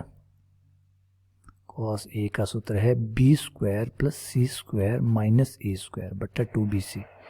ये तो आप कॉस ए का लगाइए, और कॉस बी का जो है वो लगाइए ए स्क्वायर प्लस सी स्क्वायर माइनस बी स्क्वायर बटा 2ac। ये सारे मान रखिए, सॉल्व करिए और अपना आंसर प्राप्त करिए। ये करना होगा जो कि काफ़ी लंबा और लेंदी और थकाऊ होगा। अगर आप करना चाहें तो आप कर सकते हैं। ठीक है, चलिए अगले पे आते हैं। अच्छा, उसके और तरीके भी हैं, बिल्कुल और तरीके भी हैं। आप चाहें तो यहाँ से साइन ए और साइन बी कॉमन निकाल लीजिए, पूरा क्वेश्चन जो है वो tan की भाषा में बन जाएगा। तो आप tan के जो मान है वो रख सकते हैं, tan की सहायता से निकाल सकते हैं, लेकिन आपको करने तो माथापच्ची पड़ेगी। तो ऐसे क्वेश्चन जो है वो लेंदी होते हैं, लंबे होते हैं। तो जहाँ तक हो ऐसे क्वेश्चन जो है वो पेपर में छोड़े जाते हैं कि भाई नहीं करने, क्योंकि पूरा पेपर आपको अटैम्प्ट नहीं करना होता। आपको 150 में से 90 या 100 क्वेश्चन करने होते हैं, 50 छोड़ने होते हैं। तो वो छोड़ने वाले क्वेश्चन यही होते हैं जो ज़्यादा टाइम खाते हैं। ये तो जानबूझ के सिर्फ टाइम खाने के लिए क्वेश्चन बनाए हुए होते हैं। अच्छा, आते हैं क्वेश्चन नंबर 6 पे। tan a/2 और tan b/2 का गुणनफल कितना होगा? तो ये सीधा कुल मिला के ये आपसे फॉर्मूला जानना चाहता है। tan a/2 का फॉर्मूला होता है s minus B s minus C into S into S minus C. ये होता है आपका tan का फॉर्मूला। इसके साथ tan b/2 गुणा करना है, तो tan b/2 का फॉर्मूला भी लगा लीजिए साथ ही, s माइनस ए s माइनस सी बटा एस s माइनस बी। अब s माइनस बी कट गया, ये s माइनस ए कट गया, आपका ऊपर से s माइनस सी बटा नीचे से s कॉमन आ गया। s का मान होता है a प्लस बी प्लस सी बटा 2। तो ये 2c बटा a प्लस बी प्लस सी, लघुत्तम लेके लघुत्तम काट दिया, तो ये हो गया a प्लस बी माइनस सी बटा a प्लस बी प्लस सी। ये आपका आंसर आ गया, आंसर नंबर सी। ठीक है, तो कुल मिला के सीधा फॉर्मूला था। अगला क्वेश्चन, क्वेश्चन नंबर 7।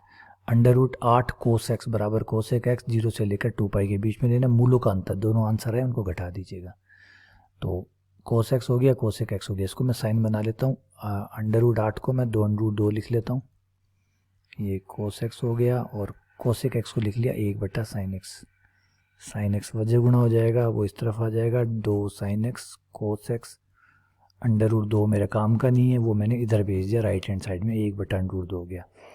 ये मेरा साइन 2x हो गया। साइन 2x बराबर हो गया साइन π/4, क्योंकि 1 बटा √2 π/4 का मान होता है, π/4 का भी मान होता है और 3π/4 का भी मान होता है, 135 का भी मान होता है। इस हिसाब से मेरे x 2 आया, एक आया π/8, एक आया मेरा 3π/8। अगर मैं दोनों मानों को घटाऊं तो 3π/8 माइनस π/8 जो कि हो जाएगा 2π/8। 2π/8, 8 कट जाएगा जिससे हो जाएगा π/4। ये मेरा आंसर होगा। ठीक है, ये क्वेश्चन नंबर 7। तो ये भी कोई ऐसा मुझे तो टफ नहीं लगा, क्योंकि एक्चुअली ज़्यादातर बेसिक चीज़ें हैं। देखिए, आप त्रिकोणमिति जब पढ़ रहे हैं, त्रिकोणमिति को अगर आप अटैम्प्ट करते हैं पेपर में, तो आप ट्रिक के साथ तो माहिर होना चाहिए, क्योंकि त्रिकोणमिति टॉपिक जब आप शुरू करते हैं, तो जब वैसे मैं शुरू करता हूँ तो मैं हमेशा कहता हूँ भाई त्रिकोणमिति ट्रिक का काम है। अगर आपको ट्रिक पसंद नहीं है, ट्रिक आपको याद नहीं रहती है, ट्रिक से आप खिलवाड़ नहीं कर सकते हैं, आप चीज़ों को इधर उधर चेंज करने से आपको डर लगता है, या आपको पसंद नहीं है, या मज़ा नहीं आता है, तो भाई त्रिकोणमिति का टॉपिक आप पहले से छोड़ दीजिए। खाली फॉर्मूले याद रख लीजिए जो आपको बाकी समाकलन अवकलन में मदद करेंगे, बस उतना चलिए। बाकी अगर त्रिकोणमिति के साथ जा रहे हैं तो त्रिकोणमिति तो पूरा खेल ही ट्रिक का है। 10वीं में जब पहली बार आपने त्रिकोणमिति पढ़ी होगी, जिसमें उस पर असमीकाएँ और सर्व समीकाएँ होती है जो सिद्ध करने वाली होती है, वो उसमें ट्रिक ही ट्रिक है सारी। तो त्रिकोणमिति तो खेल ही ट्रिक का है। तो अगर त्रिकोणमिति का इधर बदलना, उसको बनाना और वो बनाना और वो चेंज करना, ये अगर आपको पसंद नहीं है तो फिर त्रिकोणमिति आपका काम की चीज़ नहीं है। तो इस हिसाब से अगर हम देखें तो कुछ भी नहीं है, क्योंकि दो चीज़ें हैं, जैसे मैंने कहा ट्रिक और फार्मूला। अगर त्रिकोणमिति में ट्रिक और फार्मूला दोनों आपको नहीं याद रहते, अगर मुझे फार्मूले याद ही नहीं रहते, तो त्रिकोणमिति आपके काम की चीज़ नहीं है। अगर आपके मुझे ट्रिक भी नहीं आती है, मुझे ट्रिक याद नहीं रहती, तो भी ये काम की चीज़ नहीं है। तो एन एन एवरेज ये काफ़ी इजी था, जो आया था 2016 में, वो इजी था, बहुत ज़्यादा इजी लगा मुझे, तो इसमें कुछ था ही नहीं एक्चुअली। निम्न में से कौन सी परिमेय संख्या है? इसमें से परिमेय संख्या कौन सी है? तो साइन 15 कॉस 15 के मान तो निकालने पड़ेंगे भाई, लेकिन ये जो है इस मान को थोड़ा सा हम जानते हैं। कैसे जानते हैं? अगर मैं इसको 2 से गुणा कर दूं, 2 का भाग दे दूं, तो ये साइन 2 थीटा का सूत्र बन जाएगा, साइन 30 का सूत्र बन जाएगा, ठीक है ना। Sine 15 cos 15, sine theta cos theta, 2 से गुणा करते ही 2 sine theta cos theta, sine 2 theta, theta की जगह 15 है, साइन 30 हो जाएगा। साइन 30 का मान 1/2 होता है, और 1/2 इंटू 2 1/4, 1/4 परिमेय संख्या है, कोई डाउट नहीं है। ये लीजिए, ये आपका आंसर आ गया। कुछ ज़रूरी नहीं होता कि हर बार ए से ही स्टार्ट किया जाए, कई बार सी से भी स्टार्ट कर सकते हो आप। चलिए अगले क्वेश्चन पे आते हैं। क्वेश्चन नंबर 2, tan x बराबर b बटा ए है, तो a प्लस बी बटा ए माइनस बी, ए माइनस बी बटा ए प्लस बी किसके बराबर होगा? बताते हैं सब। पहले तो सवाल को 10 में बदल देते हैं। देखिए, ए कॉमन निकाल लेते हैं, वो नीचे से ए कॉमन निकाल देते हैं, कट कर देते हैं। जैसे ऊपर ही हो जाएगा हमारा 1 प्लस 10x बटा 1 माइनस 10x, 1 प्लस 10x 1 माइनस 10x, नीचे हो जाएगा 1 माइनस 10x, ठीक है। लघुत्तम ले लीजिए, लघुत्तम आ जाएगा अंडर रूट 1 माइनस 10x 1 प्लस 10x, जो कि हो जाएगा under root 1 minus 10 square x। 1 माइनस 10x कट जाएगा, 1 प्लस 10x गुणा होगा, गुणा होकर आपका अंडर रूट हट जाएगा। यहाँ पे भी गुणा होगा, अंडर रूट हट जाएगा, 1 माइनस 10x, 10x से 10x काट दीजिए, ये आपका 2 आ गया। 10 स्क्वायर को साइन स्क्वायर बटा कोस स्क्वायर लिख लीजिए, कोस स्क्वायर लघुत्तम आ जाएगा, पलट के कोस ऊपर, ये कोस x, नीचे हो जाएगा cos square minus sine square, जो कि कोस 2x का सूत्र बन गया। 2 कोस x बटा कोस 2x, 2 कोस x बटा कोस 2x।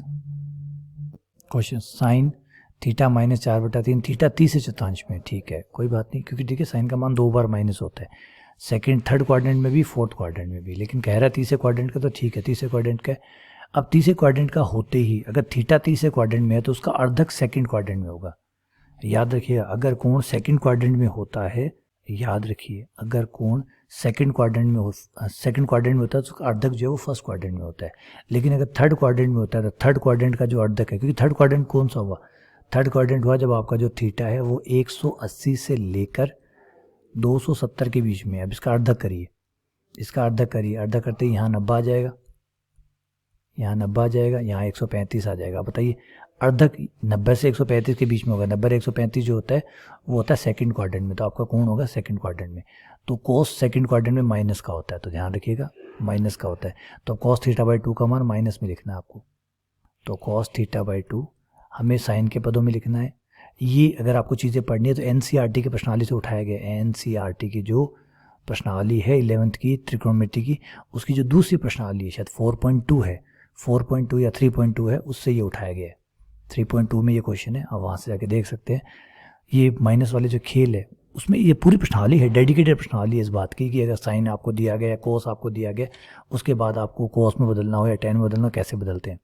तो यहाँ 2 सूत्र होते हैं, एक है plus minus under root 1 plus cos theta बटे 2। हाँ, चिंता मत करिए, साइन है तो आप कॉस बना लेंगे, कॉस में कोई दिक्कत नहीं आएगी और आराम से बन भी जाएगा। साइन थीटा आपके पास है, कॉस थीटा आपको मिल जाएगा। तो ये 4/5 है, वो हो जाएगा 3/5, और ये आपको हो जाएगा माइनस का 3/5, क्योंकि तीसरे क्वाड्रेंट में जब साइन माइनस का होता है तो तीसरे क्वाड्रेंट में कॉस भी माइनस का होता है, तो कॉस का मान भी माइनस का ही आएगा, माइनस का 3/5। वो आप यहाँ पे रख दीजिए, यहाँ रखते ही आपका माइनस का 3/5 ही हो जाएगा 2, 1 माइनस 3/5, 5 में से 3 गया 2, 2 से 2 कट गया, ये 1/5 आ गया। और प्लस का नहीं लीजिएगा, माइनस का लीजिएगा, माइनस का लीजिएगा, क्योंकि कॉस थीटा बाई 2, जैसे थीटा अगर थर्ड क्वाड्रेंट में होता है तो थीटा बाई 2 सेकंड क्वाड्रेंट में होता है, और कॉस सेकंड क्वाड्रेंट में माइनस का होता है, ना कि प्लस का। तो माइनस का 1/√5 आपका आंसर होगा।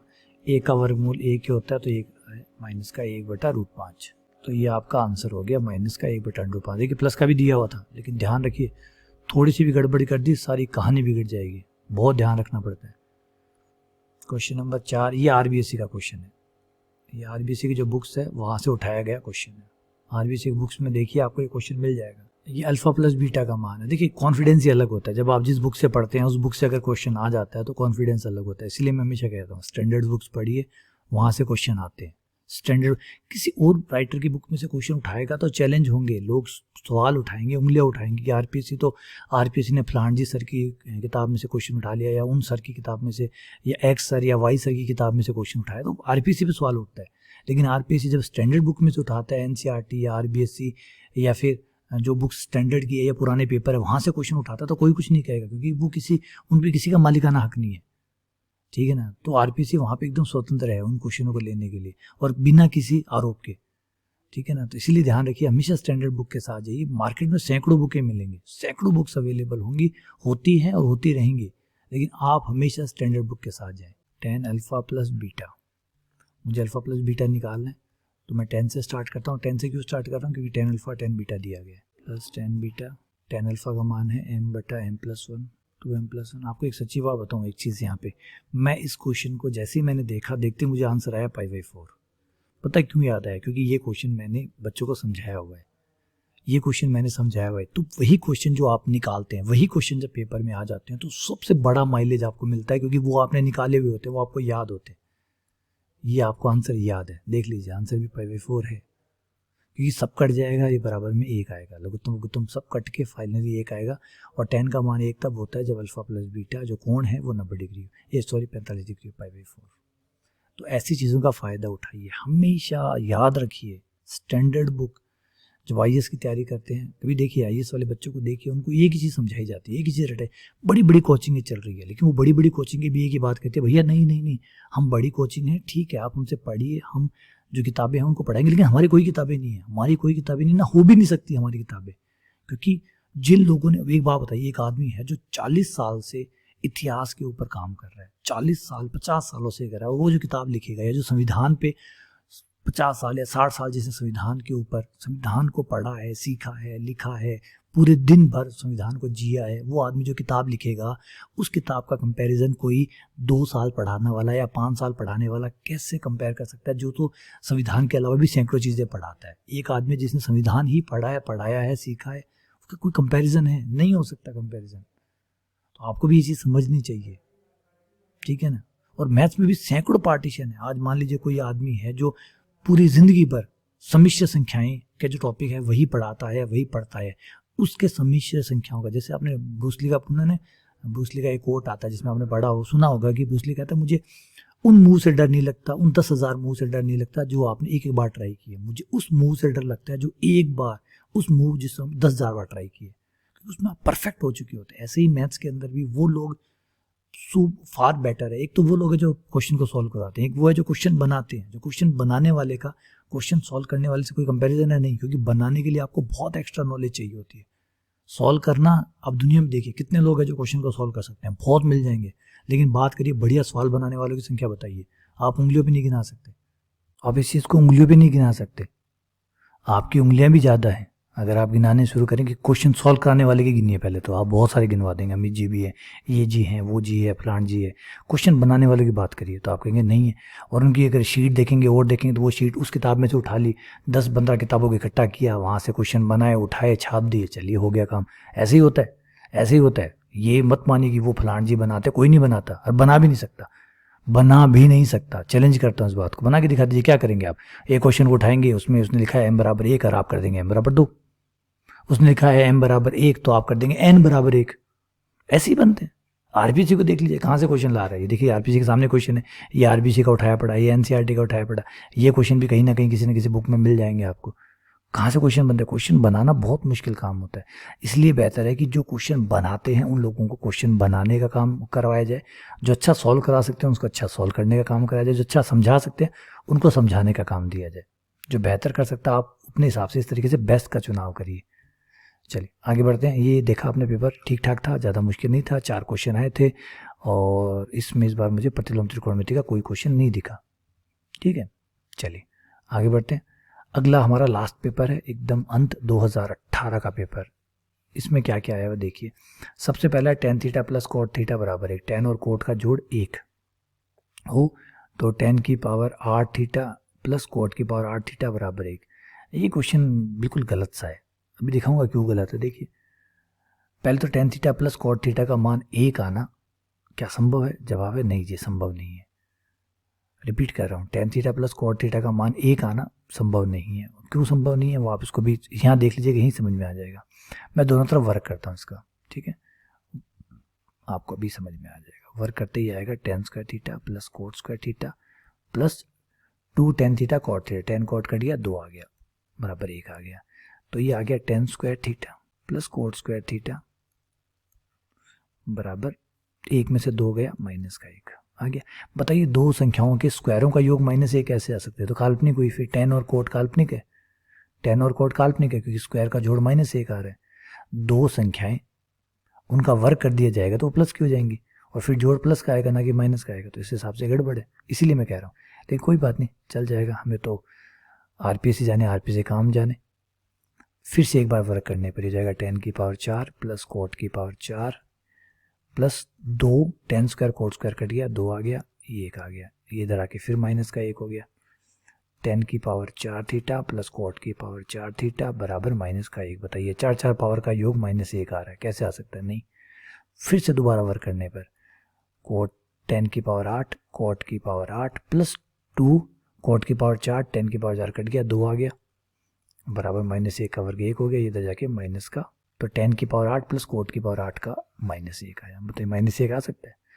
8 पावर का योग -1 नहीं आ सकता। रियल नंबरों पे तो नहीं आ सकता, ये कॉम्प्लेक्स नंबरों में आता है। 10 और कोट का मान कॉम्प्लेक्स नहीं आता, सम्मिश्र संख्या या काल्पनिक संख्या नहीं आता है। तो ये हो गया क्वेश्चन नंबर 1। क्वेश्चन नंबर 2 जो है वो सरासर करने लायक नहीं है। भैया कहाँ से आईआईटी के क्वेश्चन उठा के डाल देते हो बच्चों को परेशान करने के लिए। अब इस क्वेश्चन को करना नॉर्मल तरीके से पॉसिबल नहीं है, नॉर्मल तरीके से, रिपीट कर रहा हूँ, बिल्कुल पॉसिबल नहीं है। अगर एक बच्चा जो खाली सेकंड ग्रेड, जिसने 12th किया है, 12th के बाद वो बीएससी कर रहा है, बीएससी के बाद बीएड कर रहा है, उसके लिए पॉसिबल नहीं है। ये तो उन लोगों के लिए जो एक बार कोटा का राउंड काट के आए हुए हैं, या एक बार किसी बड़ी कोचिंग में 1-1.5 साल दे के आए हैं, उन लोगों के लिए ये क्वेश्चन है। अब वो क्वेश्चन आरपीएससी सेकंड ग्रेड वालों के लिए डालने का क्या मतलब है? खाली उनको परेशान करिए और उससे ज़्यादा कुछ नहीं होने वाला। या फिर वो जो वहाँ से कोटा रिटर्न है उन लोगों के लिए सही है, तो ये सीधा सीधा कोटा रिटर्न वाले लोगों को फ़ायदा पहुंचाने का प्रयास ही मत समझिए, और क्या है। उनको लोगों में नॉर्मल नहीं कर पाएगा। नॉर्मल बच्चा जो है वो जो बीएससी करके आया हुआ है, जो वो बीएससी की मैथ्स से फुर्सत नहीं मिलती उसको, वो वापस से कहाँ जाके मैथ्स की जो ट्रिक है जो 12th क्लास में चलती है, जो आईआईटी में चलती है, वो लेके क्यों आएगा, क्यों पढ़ेगा वो? तो ये उन लोगों के लिए है। तो अब यहाँ पे क्या करना है आपको, दोनों साइन बन जाएंगे, ये है ना, sin π/4 से गुणा कर दीजिए, sin π/4 का भाग दे दीजिए। अब आप सोचेंगे ऐसा करते हैं क्या, लेकिन करना पड़ेगा, कोई उपाय नहीं है। Theta plus m-1 pi plus sign theta plus m π/4। अब ऊपर वाले भी सिग्मा का तो चिन्ह है वो चल ही रहा है, यहाँ पे वेट कर रहा है थोड़ी देर के लिए, m बराबर 0 से m बराबर 6 तक। अब ये जो sin π/4 है इसको लिखने का तरीका चेंज करेंगे, जैसे ये भाई साहब है इसके रूप में लिखेंगे, theta plus m π/4 minus theta plus m-1 pi, ऐसे लिखेंगे। और दोनों को घटाएंगे तो ऑब्वियसली बात है थीटा थीटा कट जाएगा, m π/4 से m π/4 कट जाएगा, माइनस π/4 माइनस माइनस प्लस π/4 हो जाएगा, मतलब यही आ जाएगा। दोनों को अलग अलग करने पर ये एक बार इससे कट जाएगा, ठीक है। अब इसको लिखने का बहुत तरीका है, ताकि अब क्या हो कि ये कटेंगे, जब आप विस्तार करेंगे तो ये भाई साहब कटेंगे। अब इसको खोलेंगे, आप इसको खोलेंगे तो sign A cos B minus cos A sine B, ठीक है। साइन ए माइनस बी का सूत्र लगाएंगे, साइन ए हो गया आपका ए, ये हो गया B, sine A cos B minus cos A sine B, तो साइन ए ये कट गया, और जो आपका कॉस बी है वो मिलके ये कोट बन गया। तो साइन π/4 1/√2 हो गया, पलट के √2 ऊपर चला गया, √2 ऊपर सिग्मा, और ये आपका बन गया कोट, ये कट ही जाएगा तो ये बच जाएगा कोट थीटा प्लस m-1 4। अगली बार होगा कॉस इसके साथ आएगा, साइन इसके साथ आएगा, तो कॉस वाला बच जाएगा, साइन वाला इसके साथ कट जाएगा, ये बन जाएगा कोट थीटा प्लस m π/4। बस अब m का मान कहाँ से कहाँ तक रखना है, 0 से लेकर 6 तक रखना है। बस आप रखेंगे तो प्लस माइनस कट जाएंगे, कुछ बचेंगे, बचे हुए का मान रख लीजिएगा, आपका आंसर आ जाएगा। ये इतना सा विज्ञान है। लेकिन अब क्वेश्चन ये नहीं है कि विज्ञान क्या, क्वेश्चन ये कि क्या ऐसा सोचा जा सकता है, एक नॉर्मल बच्चे की बात कर रहा हूँ मैं, एक उस स्टूडेंट की बात कर रहा हूँ जो बीएससी करके आया हुआ है, क्या उससे ऐसी मतलब धुआंधार ट्रिक्स कहाँ से आएंगी? उसने तो कभी ऐसा कुछ किया ही नहीं है। 12th क्लास में नॉर्मल जो आप बीएससी में, जो आप आरबीएससी या सीबीएसई में जो पढ़ते हैं वो बुक्स पढ़ते हैं, फिर आप बीएससी में आ जाते हैं तो उसकी खुद की मैथ्स होती है, आप उस पर ध्यान देने लग जाते हैं, फिर आप बीएड में चले जाते हैं वहाँ वो होता है, और फिर कंपटीशन में आते हैं तब आप बहुत लेट हो चुके हैं। तो ये ट्रिक तो फिर वो कोटा वाले हैं वही अपने साथ लेके आते हैं, ठीक है। और कोटा वाले कितने लोग होते हैं? तो ये क्वेश्चन थोड़ा सा पेपर का लेवल ठीक ठाक होना चाहिए ताकि फ़ायदा सबको मिले, एक स्पेशल क्लास को फ़ायदा ना दिया जाए। क्वेश्चन नंबर 3 और अच्छे क्वेश्चन है, ऐसा नहीं है कि और अच्छे क्वेश्चनों की कमी नहीं है, बन सकते हैं, लेकिन ऐसे क्वेश्चन ठीक नहीं लगा मुझे। तो चलिए आगे बढ़ते हैं। साइन, ये हो गया हमारा। साइन का जो आवर्तकाल होता है वो होता है 2 पाई। अब n-1 का भाग लग रहा है, तो जिसका भी जितने से गुणा हो रहा होता है उसका भाग दिया जाता है। गुणा हो रहा है 1/n-1 से। देखिए पाई थीटा, ये जो इससे देखिए ये जिससे गुणा हो रहा है उसका भाग दिया जाता है, जिससे गुणा हो रहा होता है उसका भाग दिया जाता है आवर्तकाल। अब साइन थीटा, देखिए ये नहीं होता, खाली साइन थीटा होता तो आवर्तकाल होता 2 पाई, लेकिन अब इससे गुणा हो रहा है तो इसका भाग लगेगा, पाई/n-1 का भाग लगेगा, पाई पाई कट गया, 2 × n-1 आ गया, तो इसका आवर्तकाल हुआ 2 × n-1। अब इसी का ऐसे इसका निकाली, कोस का आवर्तकाल होता है 2 पाई, ठीक है। इसमें भाग लगेगा पाई/n का, क्योंकि इससे गुणा हो रहा है पाई/n, पाई से पाई कट गया, ये हो गया 2n। अब दोनों चीज़ें जुड़ी हुई है, जब दो चीज़ें जुड़ी हुई है दोनों का जो आवर्तकाल होता है उसका लघुत्तम निकाला जाता है, एलसीएम निकाला जाता है। तो 2 × n-1 और 2n का एलसीएम निकालो। देखिए एलसीएम क्या होगा, जो कॉमन है वो भी आ जाएगा, जो कॉमन नहीं है वो भी आ जाएगा, 2n n-1, 2n × n-1, ये आपका आंसर आ गया। अगला ये देखिए, ये सीधा रिजल्ट है। अगर ए बी सी जो त्रिभुज है उसकी भुजाएं अगर समांतर श्रेणी में हो तो tan a/2 tan c/2 किस श्रेणी में होते हैं? तो जवाब है हरात्मक श्रेणी में होते हैं। ये सीधे फॉर्मूले हैं, tan a/2 का, tan b/2 का, tan c/2 का फॉर्मूला आप लगा सकते हैं और चेक कर सकते हैं, ये इसमें आते हैं। और बाकी ये जो टॉपिक है, ये टॉपिक त्रिभुजों का जुड़ा हुआ है, इसमें सारे फॉर्मूले खूब सारे फॉर्मूले। अगर वो इतने सारे फॉर्मूले आप याद रख सकते हैं तो आप इस टॉपिक के साथ जाइए, वरना एक क्वेश्चन इस टॉपिक से बनता है, वो आप देख लीजिए, क्या उतने फॉर्मूले सिर्फ एक टॉपिक के लिए आप पढ़ना चाहेंगे? तो इसके बारे में एक बार सुधार भी कर लीजिएगा, सोच लीजिएगा, ठीक है। आगे चलते हैं। tan 1 2x + tan 3x = 45, तो x किसके बराबर होगा? तो tan का फॉर्मूला लगा देते हैं, tan 1, ये ऊपर हो गया 5x, तो tan a + tan b बटा 1 - tan ab, तो ये हो गया 6x² बराबर 45। इधर जाके tan 45 हो गया, tan 45 का मान 1 हो गया, वज्र गुणा करने पर ये हो गया 5x बराबर 1 - 6x², 6x² को इधर ले आइए, प्लस 5x - 1 बराबर 0, गुणनखंड हो गया 6 और 1, तो 1 आपका यहाँ आ जाएगा 6x - 1, और तो x बराबर 1/6, ये आपका आंसर आ गया। माइनस का 1 हो नहीं सकता क्योंकि फिर ये 45 डिग्री जोड़ नहीं हो सकता, इसलिए -1 की संभावना नहीं है, 1/6 की संभावना है, लेकिन इनमें से कोई ऑप्शन 1/6 है ही नहीं, तो आंसर हुआ इनमें से कोई नहीं। यहाँ पे फिर वही फॉर्मूले वाला खेल आ गया। क्वेश्चन नंबर 6, फॉर्मूले लगाइए, आंसर पाइए। साइन बी, पहले इसको खोलिए, इसको खोलिए, इसको खोलिए, साइन ए का, साइन बी का, साइन सी का, और वो लगाना चाहे तो वो लगा सकते हैं, वरना प्रोजेक्शन सूत्र है, प्रक्षेप सूत्र है, उनकी सहायता भी यहाँ ली जाती है। प्रक्षेप सूत्र की सहायता से भी आप करेंगे, ये सब कट जाएगा, आंसर आएगा आपका 0। अब आप कहेंगे सर आप कहाँ से बता रहे हैं सारी बातें? बेटा सारा ये सवाल आरबीएससी का है, जाके देख लीजिए, ये सवाल एनसीईआरटी में है, जाके देख लीजिए। मैंने कहा है बार बार, स्टैंडर्ड बुक्स में से ही क्वेश्चन घुमा फिरा के पूछे जाते हैं, वहीं से ही आते हैं, तो आप उनको पकड़ लीजिए। क्वेश्चन उनमें से आते हैं, कई क्वेश्चन आरबीएससी खुद रिपीट करता है, तो आपको वो फ़ायदा मिलेगा, क्योंकि आपने चाहे कितनी भी अच्छी बुक पढ़ी हो, अगर वहाँ से क्वेश्चन नहीं आ रहे हैं तो क्वेश्चन तो आपको पेपर में दोबारा पढ़ना पड़ेगा। तो वो आपको जो फ़ायदा मिला है पहले से प्रैक्टिस की करने का, वो फ़ायदा आपको यहाँ नहीं मिलेगा, ठीक है ना। आपने मान लीजिए, सपोज कीजिए, जैसे एमएल खन्ना की बुक आती है मैथ्स की, बहुत अच्छी आती है, ठीक है। आर.डी. शर्मा की बुक आती है, बहुत अच्छी बुक्स आती है, बहुत अच्छी मैथ्स की, मतलब बहुत ज़बरदस्त बुक्स आती है। हमने आर.डी. शर्मा निकाला, एक भी क्वेश्चन आपके पेपर में नहीं आया, एक भी क्वेश्चन पेपर में, तो वो फ़ायदा तो नहीं मिला ना कि इसका मुझे आंसर याद है, इसका मुझे आंसर याद है। वो फ़ायदा आपको स्टैंडर्ड बुक जहाँ से पेपर बनता है उनसे मिलता है, तो वो बुक्स ज़रूर पढ़ के जाएं। तो द्वितीय चतुर्थांश में वास्तविक हलों की, द्वितीय चतुर्थांश में यानी सेकंड क्वाड्रेंट के जो आंसर है उनकी बात करनी है। चलिए इसको सॉल्व करते हैं। पहले तो उसके ब्रैकेट खोलिए, सारणी का विस्तार करिए। भाई जगह चाहिए होगी इसको तो हमें।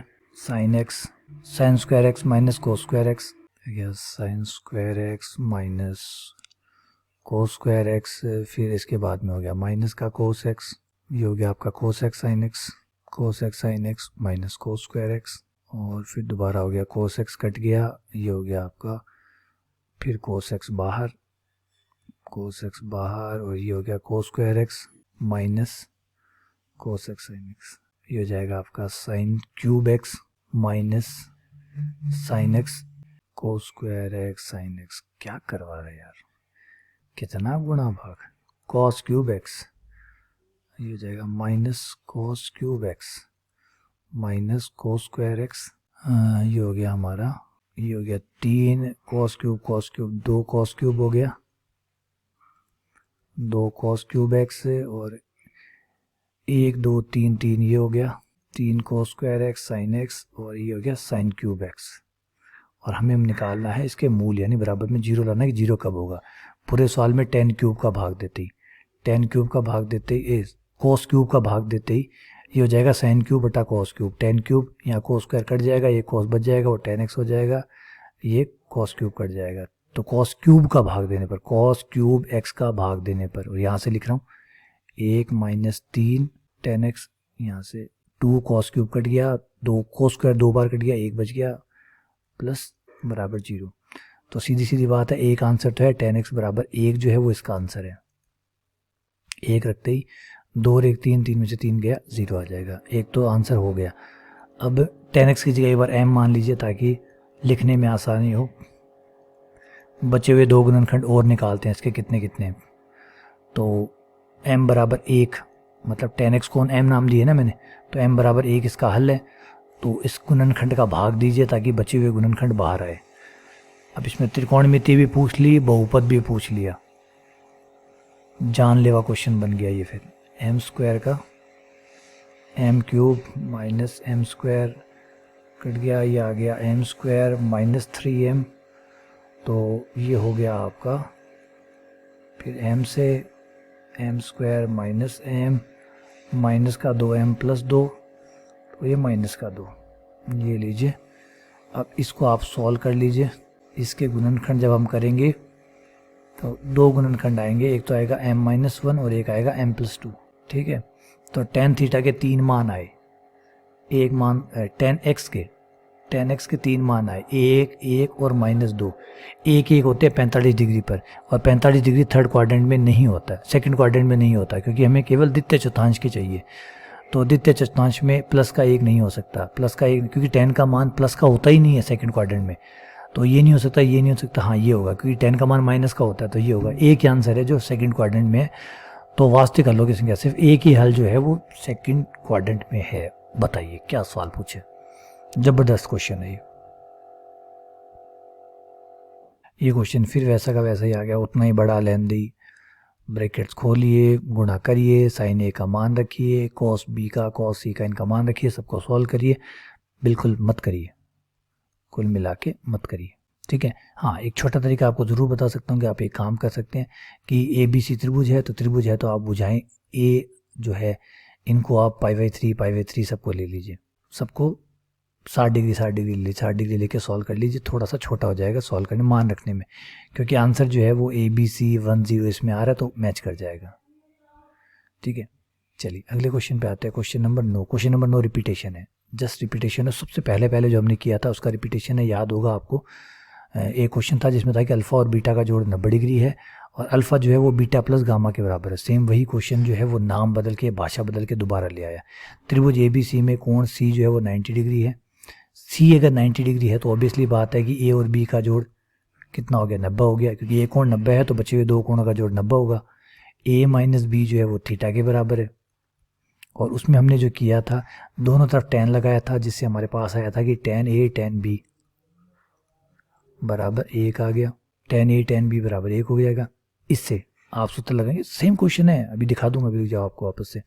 फिर आप tan A माइनस B लगाएंगे, ठीक है, और एक बार आप tan B, नीचे वाले tan B के लिए 1/tan A लगाएंगे, ठीक है ना। ये हो जाएगा आपका टेन थीटा, दोनों तरफ टेन लेने पर टेन ए माइनस टेन बी बटा 1 प्लस टेन ए टेन बी। और एक जो आपका टेन बी है, टेन ए, एक टेन ए को हटा दीजिए, एक टेन ए को मान आप यहाँ पे टेन ए और टेन बी दोनों का ही मान आ जाएगा, अच्छी बात है। टेन ए टेन बी का मान एक आ जाएगा, एक और एक दो हो जाएगा, दो से वज्र गुणा करते दो टेन थीटा हो जाएगा, दो टेन थीटा बराबर टेन ए माइनस टेन बी। अब इस सवाल को देख के बिल्कुल भी ये नहीं लग रहा होगा कि ऐसा सवाल पहले हमने कभी देखा है क्या, क्योंकि उस समय ये क्वेश्चन जो था वो किसी और के पदों में था और अब किसी और के पदों में लिख दिया इसको।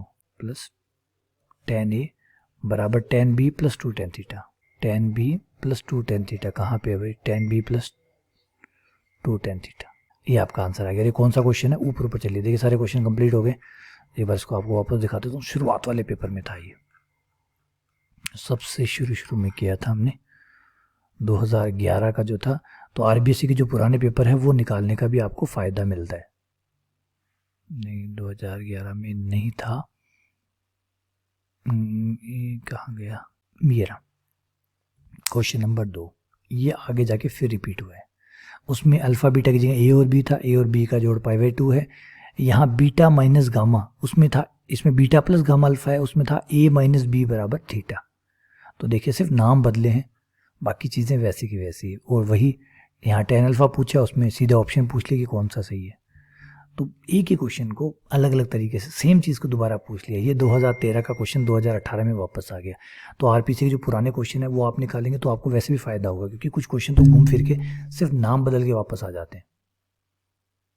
तभी बार बार कहता हूँ कि यूपी है, हरियाणा है, ठीक है, और राजस्थान है, नवोदय है, ये तो इनके पेपर हैं, इनको सॉल्व करिए। इनको सॉल्व करने का मैं सच्ची बता रहा हूँ, आप सॉल्व करके देखिए और आप देखेंगे कि 150 में से कम 25-30 क्वेश्चन जो है वो इन पुराने वाले पेपरों में से आ रहे हैं। खाली बदल के, वहाँ उसने अल्फ़ा पूछा है तो यहाँ बीटा नाम दे देंगे, बीटा पूछा है तो बी नाम दे देंगे, कुछ और नाम बदल देंगे। नाम तो बदलने की तो प्रथा है ही है। वो जैसे कांग्रेस सरकार कोई पॉलिसी लाती है, बीजेपी सरकार उसका नाम बदल के अपने नाम पे डाल देती है, फिर वापस कांग्रेस आती है, उसका नाम बदल के वो दूसरा नाम रख लेती है।